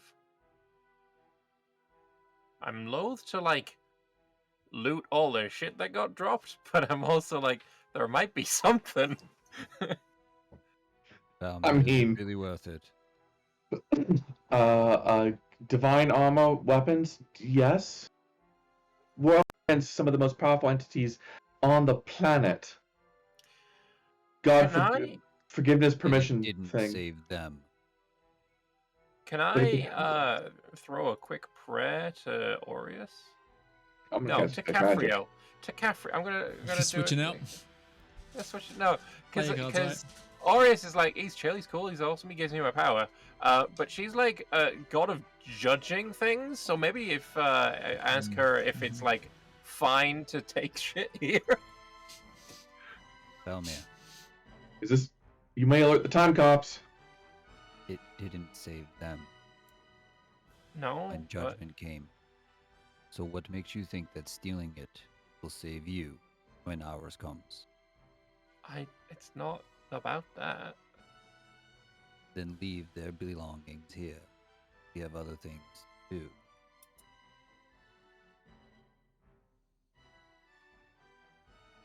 In the vision, Respect the dead.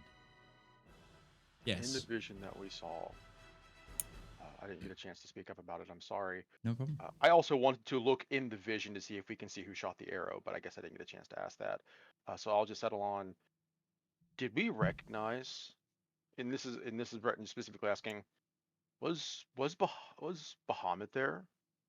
Was the Platinum Dragon there? Was Ardor? Was Aer? Could he count out the prime deities, the lesser deities? He is just trying to match iconography to figures that were in that room to try and make as many of them as possible. Sure. Absolutely. It's not. I'm not going to make you up for it. They were a lot of the ones that were seated, were becoming of it, were welcoming it. You didn't recognize quite a lot of the ones that were running. You did notice someone that was running that is familiar to you. but they were stopped by another deity. You guys had noticed ILS. Explain the Who was he stopped by? elves. Father of the Elves. But yeah, you noticed a lot of them.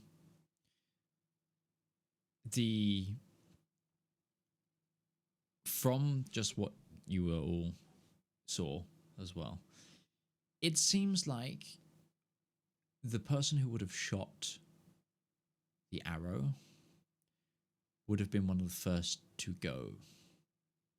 Mhm. If that makes sense as well. So, again, you might not have been able to place who shot the arrow. Also possible we wouldn't have a frame of reference for who it was if there's no record of them in this period of time. Correct.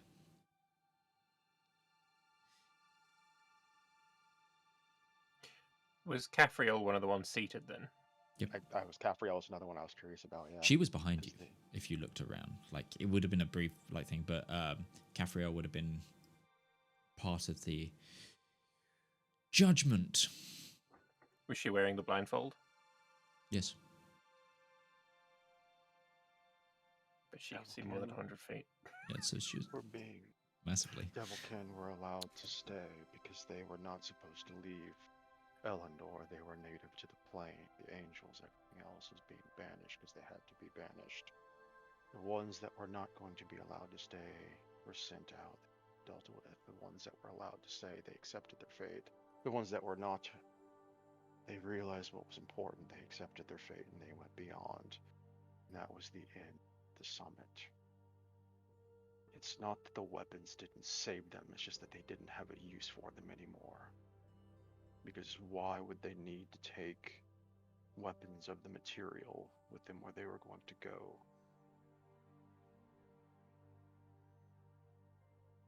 If Breton just looks at, it does not matter which one, anything that's just made out of metal that's nearby, does he recognize the metal?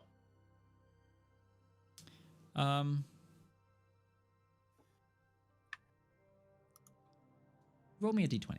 Let's see.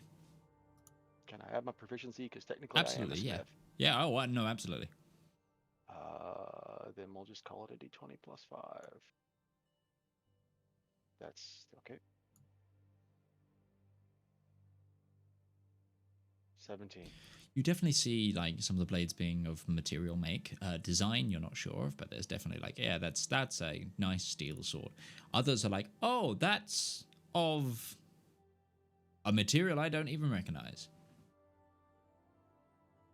So it's a mix. This might be the metal that the Iron Duke needs to make a seal. That's a good shout. Can Ruby cast Detect Magic? Sure. Keeping off any magic items lurking in the piles. All of them! I'll help you with that. You take one side, I'll take another. Okay.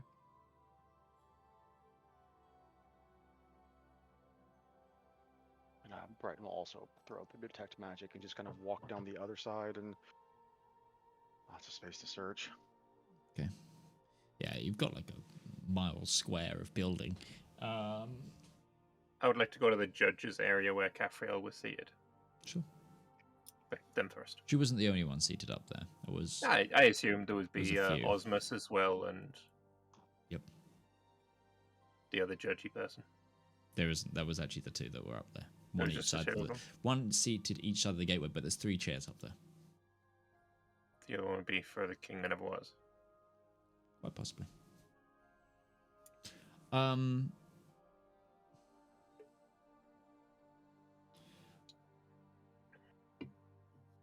You see a lot of magical essence, magical items, but none that are whole anymore. Nani? As in, you get you go past some items, you see like some rings. It's like, that was a ring of protection. Hmm. The magic is stripped from them too.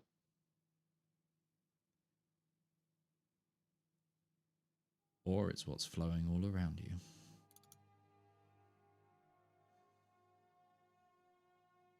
Because it's still sort of there, it's just broken. Yeah, the magical energy can't stay where it was attached to.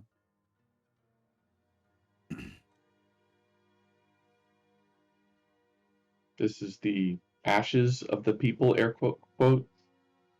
Well, they weren't killed. They were just banished beyond, right? This They were is just the banished to the afterlife. Some just- were some, banished. maybe? Others seem like they may have been unmade. guys. I'm walking through Thanos dust right now, and it's awkward. You have to leave. We don't care where you go. You just can't stay here anymore.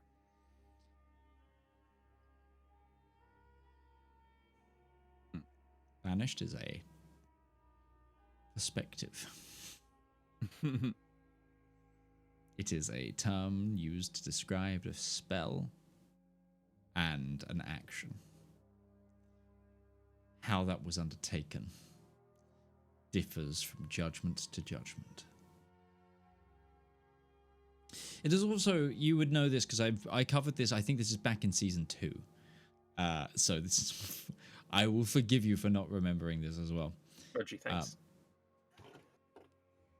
You know as well, it was rumored that at the location of which the summit was held was another building below where the Great Summit happened, known as the Justicar Stockade, which is where they held many of those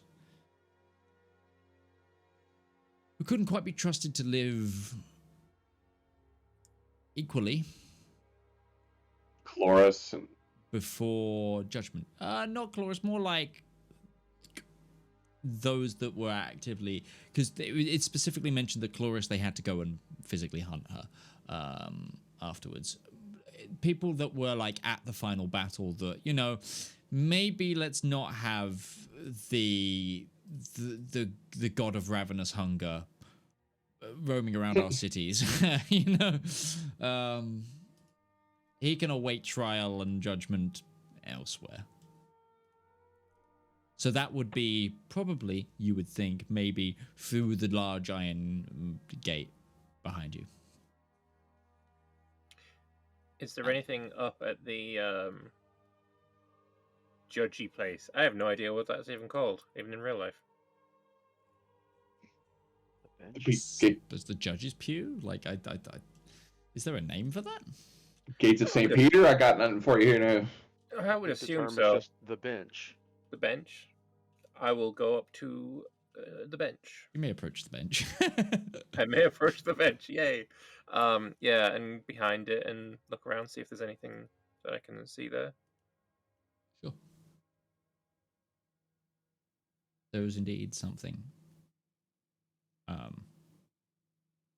where you might assume the king that never was sat. What's there? You see?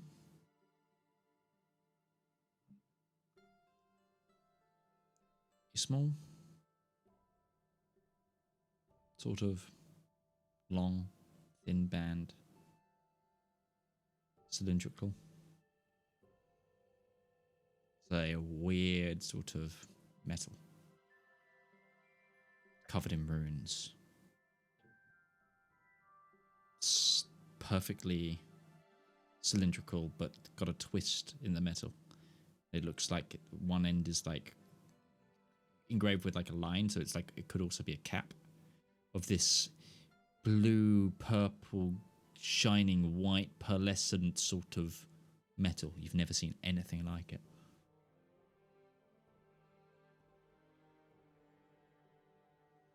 Can I touch it? Sure. Is it on the seat or on like the bench? On the bench in front. Okay. I'm gonna touch it. Okay.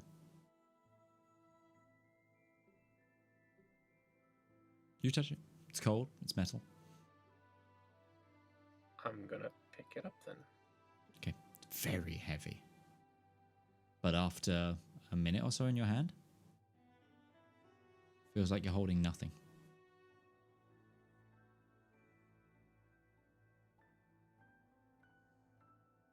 Can I do divine sense? And is this giving off heavy celestial vibes? Yeah.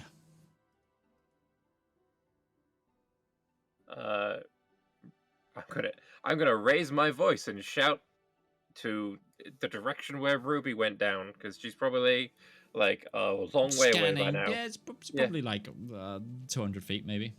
So I can't see her. But Yeah. Shit, sorry. Ruby, I got something here you might want to identify. Trot over. This was in front of where the king that never was assumedly seated. Sure, And Cass- this, yeah, I sure, don't Cass recognize this identified. metal. Long since it lost a lot of its power, this seemed to be a vestige of some sort of magical item. Now, all you realize is that this is one of the most unbelievable, most precious metals in the world. Something that no one on this plane can create. They're only rumored. The Indar, the Thundersmith, the artisanal god, and the Mountain King, the forefather of the Dwarven kind, could make and made to turn into, say, many of the seals. It was a piece of cosmium, at the very least. What it was, you don't know. The runes and scripture are archaic and unintelligible. Even to me. Even to you. Even to you. Older than Bahamut.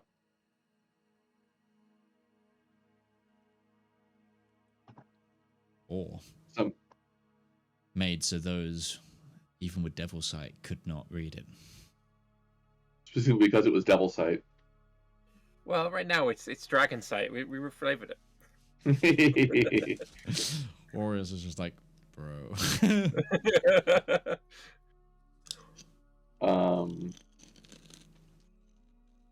We need to get back. We have everything we need.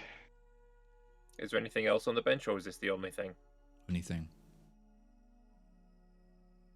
I think we have the osmium we need then for making the seal And the blood. and the blood. Now I need to get back to the Iron Duke. Yeah, I agree.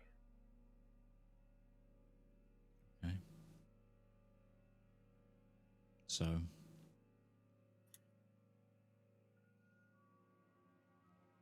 You begin to leave. And when you reach the main doors after 50 minutes of climbing your way out of this great antechamber, as you cross the threshold, you feel a subsidence.